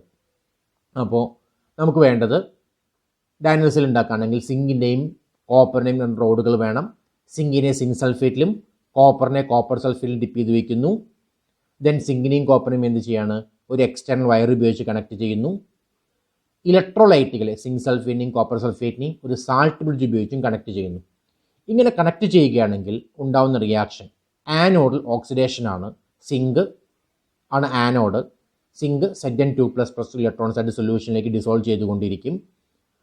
ഇലക്ട്രോൺസ് ഉണ്ടാവുന്നുണ്ട്. ആ ഇലക്ട്രോൺസ് എക്സ്റ്റേണൽ സർക്യൂട്ടിലൂടെ സിങ്കിൽ നിന്ന് കോപ്പറിലേക്ക് ഫ്ലോ ചെയ്യും. ദെൻ കോപ്പറിൽ സംഭവിക്കുന്ന റിയാക്ഷൻ എന്ന് പറയുന്നത് സൊല്യൂഷനിലെ Cu2+ 2 ഇലക്ട്രോൺസിനെ വാങ്ങിക്കുന്നു, കോപ്പറായി മാറുന്നു. ദെൻ കോപ്പർ റോഡിൻ്റെ മുകളിൽ സൊല്യൂഷനിലുള്ള കോപ്പർ കംപ്ലീറ്റ് പറ്റിപ്പിടിച്ചിരിക്കുന്നത് കാണാം. അതിൻ്റെ ഓവറോൾ റിയാക്ഷൻ എന്ന് പറയുന്നത് Zn + Cu2+ gives Zn2+ Cu ആണ്. അതുപോലെ സെൽഫ് റെപ്രസെൻറ്റേഷൻ നമ്മൾ എഴുതേണ്ടതുണ്ട്. Zn bar Zn2+ double bar Cu2+ bar Cu. ഇത്രയാണ് നമുക്ക് ഡാനിയൽ സെല്ലിനെ കുറിച്ച് പഠിക്കാനുള്ളത്. ഇത് എക്സാമിനേഷന് ഒരു 4 മാർക്കിന് സ്ഥിരമായിട്ട് ചോദിക്കാറുണ്ട്. അതുപോലെ തന്നെ നമ്മൾ സാൾട്ട് ബ്രിഡ്ജിൻ്റെ കാര്യം പറഞ്ഞു, ഇലക്ട്രോലൈറ്റിനെ തമ്മിൽ കണക്ട് ചെയ്യുന്നത്. സാൾട്ട് ബ്രിഡ്ജ് എന്ന് പറഞ്ഞു കഴിഞ്ഞാൽ ഒരു ട്യൂബ് ആവാം, അല്ലെങ്കിൽ ഒരു ഫിൽറ്റർ പേപ്പർ ഒരു ഇനർട്ട് ഇലക്ട്രോഡിൽ പൊട്ടാസ്യം ക്ലോറൈഡ് പോലെ ഇനർട്ട് ഇലക്ട്രോഡിൽ ഡിപ്പ് ചെയ്തെടുത്ത സാധനമായിരിക്കാം. ഇതിൻ്റെ പ്രധാന പർപ്പസ് എന്ന് പറയുന്നത് ഒരു ഇലക്ട്രിക്കൽ കോൺടാക്ട് ബിറ്റ്വീൻ 2 സൊല്യൂഷൻസ്, 2 സൊല്യൂഷൻ്റെ കണക്ഷൻ കംപ്ലീറ്റ് ചെയ്യുക എന്നുള്ളതാണ്. സൊല്യൂഷൻ മിക്സ് ആവാതെ കണക്ട് ചെയ്യുക എന്നുള്ളതാണ്. അപ്പോൾ അതിൻ്റെ പർപ്പസ് എന്ന് പറയുന്ന സമയത്ത് it complete circuit, maintain electrical neutrality, avoids intermixing of electrolytes. ഇതൊക്കെയാണ് ഒരു സാൾട്ട് ബ്രിഡ്ജിൻ്റെ പർപ്പസ് എന്ന് പറയുന്നത്. ഇതും എക്സാമിനേഷൻ എന്ത് ചെയ്യാറുണ്ട്, ചോദിക്കാറുണ്ട്. അടുത്തത് നമുക്ക് പഠിക്കാനുള്ള അടുത്ത ടോപ്പിക്കാണ് ഇലക്ട്രോ കെമിക്കൽ സീരീസ് എന്ന് പറയുന്നത്. നമ്മൾ നേരത്തെ പറഞ്ഞു സിങ്കും കോപ്പറും ഉപയോഗിച്ച് നമുക്ക്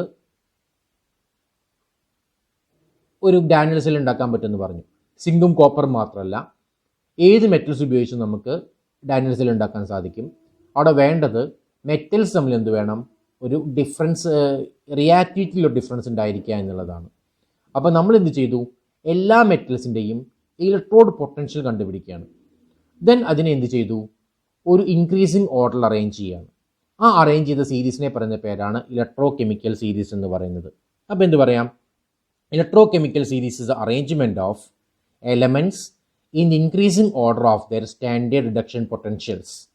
അതാണ് ഇലക്ട്രോ കെമിക്കൽ സീരീസ് അല്ലെങ്കിൽ ആക്ടിവിറ്റി സീരീസ് എന്നുള്ള ഉദ്ദേശിക്കുന്നത്. അടുത്തത് അതിൻ്റെ അപ്ലിക്കേഷൻസ്. ഇലക്ട്രോ കെമിക്കൽ സീരീസ്, ഇങ്ങനെ മെറ്റൽസിനെ നമ്മൾ സീരീസ് ആക്കി വെക്കുന്നതുകൊണ്ട് നമുക്ക് എന്ത് ബെനിഫിറ്റാണ് കിട്ടുക എന്നുള്ളത്. അപ്പോൾ അതിൽ ഒന്നാമത്തെ കാര്യം നമുക്ക് എന്ത് പറയാം, ഇലക്ട്രോ കെമിക്കൽ സീരീസ് നോക്കിയിട്ട് നമ്മൾ മെറ്റൽസിൽ ഇലക്ട്രോ കെമിക്കൽ സെല്ലിൽ ആനോഡ് ഏതാണ് കാഥോഡ് ഏതാണ് എന്ന് കണ്ടുപിടിക്കാൻ പറ്റും. നമുക്കറിയാം ഇലക്ട്രോ കെമിക്കൽ സീരീസിൽ മുകളിൽ കിടക്കുന്ന മെറ്റൽസ് എല്ലാം എപ്പോഴും എന്തായിരിക്കും, ആനോഡായിരിക്കും. താഴെയുള്ള മെറ്റൽസിലും എപ്പോഴും എന്തായിരിക്കും, കാഥോഡായിരിക്കും. അപ്പോൾ അത് നോക്കി ആനോഡും കാഥോഡും കണ്ടുപിടിക്കാൻ പറ്റും. അതുപോലെ EMF, ഒരു സെല്ലിൻ്റെ EMF കാൽക്കുലേറ്റ് ചെയ്യാൻ സാധിക്കും. അതിൻ്റെ ഇക്വേഷൻ എന്ന് പറയുന്നത് ഈ കാഥോഡ് മൈനസ് ഈ ആനോഡാണ്. അപ്പോൾ ഇലക്ട്രോ കെമിക്കൽ സീരീസിൽ മുകളിൽ കിടക്കുന്ന മെറ്റൽസ് ആനോഡ് ആയിരിക്കും, അതിൻ്റെ വാല്യൂ അവിടെ നിന്ന് എടുക്കുക. കാഥോഡിൻ്റെ വാല്യൂ നമുക്ക് എന്ത് കിട്ടും, ഇലക്ട്രോ കെമിക്കൽ സീരീസിൽ നോക്കിയാൽ കിട്ടും. രണ്ടും തമ്മിൽ മൈനസ് ചെയ്ത് കഴിഞ്ഞാൽ കിട്ടുന്നതാണ് EMF എന്ന് പറയുന്നത്. അടുത്തത് ഓക്സിഡൈസിങ് ഏജൻറ്റ്, റെഡ്യൂസിങ് ഏജൻറ്റ്. അതുപോലെ തന്നെ ഏതാണ് more reactive metal, less reactive metal ഏതാണെന്നുള്ളത്. ഇലക്ട്രോ കെമിക്കൽ സീരീസിൽ മുകളിലെ മെറ്റൽസ് എല്ലാം റിയാക്ടിവിറ്റി കൂടുതലുള്ളവയായിരിക്കും, താഴെയുള്ളവെല്ലാം റിയാക്ടിവിറ്റി കുറഞ്ഞവയായിരിക്കും. അതുപോലെ തന്നെ മെറ്റൽസിൻ്റെ ഒരു എക്സ്ട്രാക്ഷനെ കുറിച്ചൊരു പിക്ചർ. ഇലക്ട്രോ കെമിക്കൽ സീരീസിൽ മുകളിൽ കിടക്കുന്ന മെറ്റൽസിനെ എക്സ്ട്രാക്ട് ചെയ്യാൻ പ്രയാസമായിരിക്കും, താഴെ കിടക്കുന്ന മെറ്റൽസിനെ എക്സ്ട്രാക്ട് ചെയ്യാൻ എന്തായിരിക്കും, എളുപ്പമായിരിക്കും. അതുപോലെ displacement reaction. A highly reactive metal can displace less reactive metal from it salt solution. അപ്പോൾ ഇത്രയുമാണ് നമുക്ക് ഇലക്ട്രോ കെമിസ്ട്രി എന്നുള്ള ടോപ്പിക്കിൽ നമുക്ക് പഠിക്കാനുള്ളത്. അപ്പോൾ ഇതിൽ 2-3 സെൽ റിയാക്ഷൻസ് വരുന്നുണ്ട്, അത് കൃത്യമായിട്ട് പഠിക്കുക. അതുപോലെ തന്നെ ടോപ്പിക്സോ കൃത്യമായിട്ട് അറിയാമെന്നുണ്ടെങ്കിൽ അത്യാവശ്യം കുഴപ്പമില്ലാത്ത മാർക്കത്തിൽ നമുക്ക് സ്കോർ ചെയ്യാൻ പറ്റും. അടുത്തത് നമുക്ക് മൊഡ്യൂൾ 2 വരുന്ന ലാസ്റ്റ് ടോപ്പിക്കാണ് കൊറോഷൻ. കൊറോഷൻ എന്താണെന്ന് നമുക്കറിയാം. മെറ്റൽസ് അന്തരീക്ഷത്തിലുള്ള ഓക്സിജൻ, വാട്ടർ വേപ്പേഴ്സ്, അതുപോലെ കാർബൺ ഡൈ ഓക്സൈഡ് ഇതൊക്കെ ആയിട്ട് റിയാക്ട് ചെയ്യുകയും മെറ്റൽ കോമ്പൗണ്ട്സ് ആയിട്ട് മാറുകയും ചെയ്യുന്ന പ്രശ്നത്തെ പറയുന്ന പേരാണ് കൊറോഷൻ എന്ന് പറയുന്നത്. ഒരു എക്സാമ്പിളാണ് ഇരുമ്പ് തുരുമ്പ് പിടിക്കുന്നത്. അതുപോലെ തന്നെ അലുമിനിയം ഓക്സൈഡ്, അലുമിനിയം പുറത്ത് വയ്ക്കുകയാണെങ്കിൽ അലുമിനിയം ഓക്സൈഡിൻ്റെ ഒരു കവറിങ് ഉണ്ടാവുന്നത്. ഇതെല്ലാം കൊറോഷൻ എക്സാമ്പിൾസ് ആണ്. അപ്പോൾ കൊറോഷൻ 2 രീതിയിലാണ് നടക്കുന്നത്. ഡ്രൈ കൊറോഷൻ അല്ലെങ്കിൽ കെമിക്കൽ കൊറോഷൻ, അത് കൂടാതെ തന്നെ wet or electro chemical corrosion. ഇങ്ങനെ 2 തരം കൊറോഷനാണുള്ളത്. ഡ്രൈ കൊറോഷൻ എന്ന് പറയുന്ന സമയത്ത് മെറ്റൽസ് അന്തരീക്ഷത്തിലുള്ള ഓക്സിജനൊക്കെ ആയിട്ട് എന്ത് ചെയ്യും, ഡയറക്റ്റായിട്ട് റിയാക്ട് ചെയ്യും. ഉദാഹരണം അലുമിനിയം അന്തരീക്ഷത്തിലെ ഓക്സിജൻ ഡയറക്റ്റായിട്ട് റിയാക്ട് ചെയ്യുകയും അലുമിനിയം ഓക്സൈഡ് ഉണ്ടാവുകയും ചെയ്യും. ഇത് ഡ്രൈ അല്ലെങ്കിൽ കെമിക്കൽ കൊറോഷൻ എക്സാമ്പിളാണ്. അടുത്തത് wet or electro chemical corrosion. ഇവിടെ ആ പേര് കേട്ടാൽ തന്നെ നമുക്കറിയാം അവിടെ ഒരു വെറ്റ് കണ്ടീഷൻ ഉണ്ടാവും, നനഞ്ഞ കണ്ടീഷൻ ഉണ്ടാവും. അപ്പോൾ ആ നനവുണ്ടാക്കുന്ന ലിക്വിഡ് ഒരു ഇലക്ട്രോലൈറ്റായിട്ട് ആക്ട് ചെയ്യും. അതുപോലെ തന്നെ ആ ഒരു ഇലക്ട്രോലൈറ്റുമായിട്ട് കോൺടാക്റ്റ് ആയി വരുന്ന മെറ്റൽ പാർട്ട് ആനോഡായിരിക്കും. അടുത്ത ഭാഗം എയറുമായിട്ട് കോൺടാക്റ്റ് വരുന്ന ഭാഗം കാഥോഡുമായിരിക്കും. അപ്പോൾ ഇവിടെ എന്താ സംഭവിക്കുക എന്ന് വെച്ച് കഴിഞ്ഞാൽ ആനോഡ് എപ്പോഴും എന്ത് ചെയ്യും, ഓക്സിഡൈസ് ചെയ്ത് നശിച്ചു പോകും, കാഥോഡ് സേഫ് ആയിട്ടിരിക്കും. നമുക്കറിയാം കടലിൽ വെള്ളത്തിലൂടെ പോകുന്ന ബോട്ട് എടുക്കുകയാണെന്നുണ്ടെങ്കിൽ ആ ബോട്ടിൻ്റെ വെള്ളവുമായിട്ട് കോൺടാക്റ്റ് വരുന്ന ഭാഗം നശിച്ചു പോയിട്ടുണ്ടാവും, മുകൾ ഭാഗം അത്ര നശിക്കാതിരിക്കും. അതുപോലെ വെള്ളം കടത്തിവിടുന്ന പൈപ്പ്, ആ പൈപ്പിൻ്റെ ഉൾഭാഗം വെള്ളവുമായിട്ട് കോൺടാക്റ്റ് ചെയ്യുന്ന ഭാഗം പെട്ടെന്ന് നശിച്ചു പോകും, മുകൾ ഭാഗം സേഫ് ആയിട്ടിരിക്കും. ഇതാണ് കൊറോഷനെ കുറിച്ച് നമുക്ക് പറയാനുള്ളത്. രണ്ട് തരം കൊറോഷനെ കുറിച്ച് നമുക്ക് പറയാനുള്ളത്. റസ്റ്റിംഗ് എന്ന് പറയുന്നത് ഇലക്ട്രോ കെമിക്കൽ കൊറോഷൻ എക്സാമ്പിളാണ്. റസ്റ്റിംഗ് എന്ന് പറഞ്ഞാൽ നമുക്ക് എന്ത് പറയാം, Fe2O3XH2O, അതാണ് റസ്റ്റിൻ്റെ കെമിക്കൽ ഫോർമുല. അത് എക്സാമിനേഷൻ ഒരു മാർക്കിന് ചോദിക്കാറുണ്ട്, ഓർമ്മിച്ച് വയ്ക്കുക. അടുത്ത് നമുക്ക് പറയാനുള്ളത് കണ്ടീഷൻസ് ഫോർ റസ്റ്റിംഗ് ആണ്, അല്ലെങ്കിൽ ഫാക്ടേഴ്സ് ഇൻഫ്ലുവൻസിങ് കൊറോഷൻ. കൊറോഷനെ ഇൻഫ്ലുവൻസ് ചെയ്യുന്ന ഫാക്ടേഴ്സ് എന്തൊക്കെയാണെന്നുള്ളത്. ഒന്ന്, oxidation potential of the metal. നമ്മൾ ഇലക്ട്രോ കെമിക്കൽ സീരീസ് പറഞ്ഞു, അതിനകത്ത് മുകളിൽ കിടക്കുന്ന മെറ്റൽസ് എല്ലാം എന്ത് ചെയ്യും, പെട്ടെന്ന് കൊറോഡ് ചെയ്യും. പ്യൂരിറ്റി ഓഫ് ദ മെറ്റൽ, ശുദ്ധമായ മെറ്റലാണെങ്കിൽ കൊറോഷനെ റെസിസ്റ്റ് ചെയ്യും, അതിനകത്ത് ഇമ്പ്യൂരിറ്റീസ് ഉണ്ടെങ്കിൽ കൊറോഷൻ കൂടുതലായിരിക്കും. നേച്ചർ ഓഫ് ഓക്സൈഡ് ഫില്ലിംഗ്, നമ്മൾ നേരത്തെ പറഞ്ഞു അലുമിനിയം ഓക്സൈഡ് എടുക്കുകയാണ്, അലുമിനിയത്തിൻ്റെ ഓക്സൈഡ് എടുക്കുകയാണെങ്കിൽ അത് പെട്ടെന്ന് അലുമിനിയത്തിനെ അതെന്ത് ചെയ്യും, നശിക്കുന്നതിൽ നിന്ന് പ്രൊട്ടക്റ്റ് ചെയ്യുകയാണ് ചെയ്യുക. കാരണം അതൊരു യൂണിഫോം കോട്ടിംഗ് ആണ്, പെയിൻറ്റ് അടിച്ച പോലെ അലുമിനിയത്തെ പ്രൊട്ടക്റ്റ് ചെയ്യും. പക്ഷേ ഇരുമ്പിൻ്റെ കേസ് അതല്ല, തുരുമ്പ് പെട്ടെന്ന് പൊടിഞ്ഞു പോകുന്നവയാണ്. അപ്പോൾ എന്ത് ചെയ്യും, അതിലൂടെ വീണ്ടും ഓക്സിജൻ ഉള്ളിലേക്ക് കയറും, കൊറോഷൻ ഫാസ്റ്റ് ആയിരിക്കും. സ്ട്രെയിൻ ഇൻ ദ മെറ്റൽ, ഒരു മെറ്റൽ നമ്മൾ വളച്ചു വെച്ച് ഉപയോഗിക്കുകയാണ്, ഏതെങ്കിലും ഭാഗത്ത് സ്ട്രെയിൻ വരികയാണെങ്കിൽ ആ സ്ട്രെയിൻ വരുന്ന ഭാഗത്ത് കൊറോഷൻ കൂടുതലായിരിക്കും. Presence of oxygen in atmosphere, presence of H2O in atmosphere, presence of electrolyte.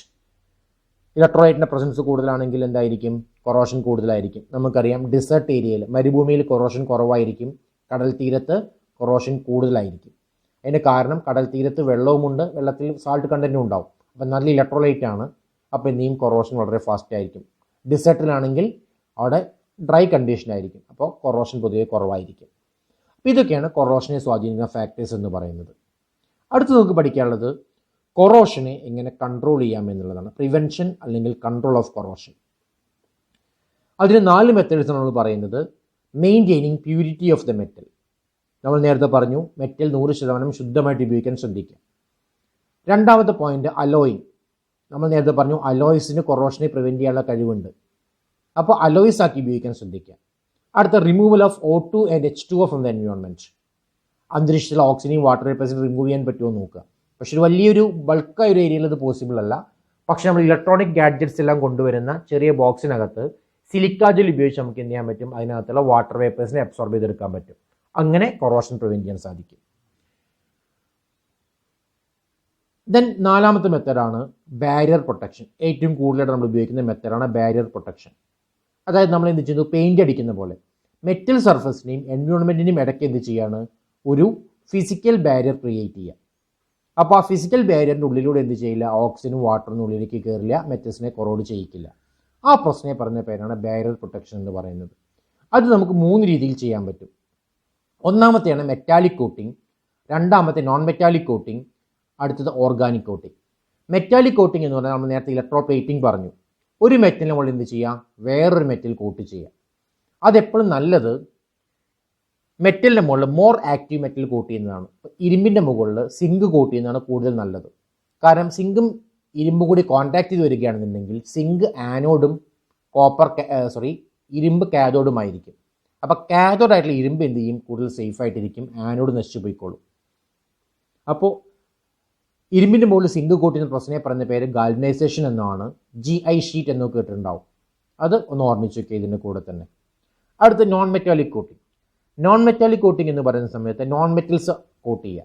ആനോഡൈസിങ് നമ്മൾ പറഞ്ഞു, അലുമിനിയം മഗ്നീഷ്യത്തിൻ്റെ മുകളിൽ നമുക്ക് എന്ത് ചെയ്യാൻ പറ്റും, ഓക്സൈഡ് ലെയർ ഉണ്ടാക്കാൻ പറ്റുമെന്ന് പറഞ്ഞു.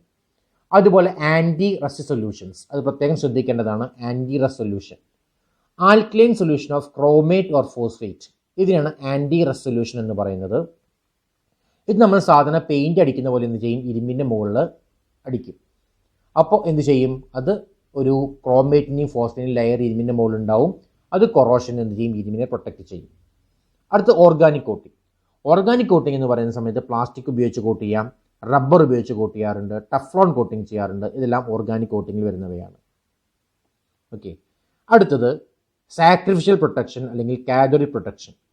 ഇവിടെ നമ്മൾ ചെയ്യുന്നത് അണ്ടർഗ്രൗണ്ട് ഇരുമ്പിൻ്റെ പൈപ്പുകളെ, ഇപ്പോൾ രാജ്യങ്ങൾ തമ്മിൽ ഓയിലും അതുപോലെ ഗ്യാസും ഒക്കെ എക്സ്ചേഞ്ച് ചെയ്യാൻ ഇരുമ്പിൻ്റെ പൈപ്പുകൾ ഉണ്ടാവാറുണ്ട്. ഈ ഇരുമ്പിൻ്റെ പൈപ്പുകളെ പ്രൊട്ടക്ട് ചെയ്യാൻ ഉപയോഗിക്കുന്ന മെത്തേഡ്. ഇവിടെ നമ്മൾ എന്ത് ചെയ്യുന്നു വെച്ച് കഴിഞ്ഞാൽ, നമ്മൾ നേരത്തെ പറഞ്ഞ പോലെ തന്നെ ഇരുമ്പിൻ്റെ പൈപ്പ് പോകുന്നതിൻ്റെ ഇടയ്ക്ക് നമ്മൾ എന്ത് ചെയ്യും, ഇരുമ്പിനേക്കാൾ റിയാക്ടിവിറ്റി കൂടുതലുള്ള സിങ്കോ മെഗ്നീഷ്യമോ എന്തുമായിട്ട് കോൺടാക്ട് ചെയ്ത് വെക്കും, ഇരുമ്പുമായിട്ട് കോൺടാക്ട് ചെയ്ത് വെക്കും. അങ്ങനെ കോൺടാക്ട് വെക്കുന്ന സമയത്ത് ആ മെറ്റൽ, റിയാക്ടിവിറ്റി കൂടുതൽ മെറ്റൽ ആനോഡായിട്ട് നശിച്ചു പോവും, ഇരുമ്പ് സേഫ് ആയിട്ടിരിക്കും. ഈ ഒരു മെത്തേഡിനെ പറയുന്ന പേരാണ് സാക്രിഫിഷ്യൽ അല്ലെങ്കിൽ കാഥോഡിക് പ്രൊട്ടക്ഷൻ എന്ന് പറയുന്നത്. അപ്പോൾ ഇത്രയും ടോപ്പിക്സാണ് നമുക്ക് എന്ത് ചെയ്യാനുള്ളത്, കൊറോഷൻ എന്നുള്ള ഈ ഒരു ടോപ്പിക്കിൽ ഈ ഒരു ചാപ്റ്റർ നമുക്ക് പഠിക്കാനുള്ളത്. അപ്പോൾ ഏകദേശം നമ്മളിപ്പോൾ എല്ലാ മൊഡ്യൂൾസിലെയും ഇമ്പോർട്ടൻ്റ് ആയിട്ടുള്ള ടോപ്പിക്സ് ഡിസ്കസ് ചെയ്ത് കഴിഞ്ഞു, തിയറി പാർട്ട്. അപ്പോൾ ഇത്രയും കാര്യങ്ങൾ നിങ്ങൾക്ക് അറിയാമെന്നുണ്ടെങ്കിൽ നിങ്ങൾക്ക് എക്സാമിനേഷൻ അത്യാവശ്യം കുഴപ്പമില്ലാത്ത രീതിയിൽ നല്ല രീതിയിൽ അറ്റൻഡ് ചെയ്യാൻ സാധിക്കും. അപ്പോൾ എല്ലാവർക്കും all the best. Thank you.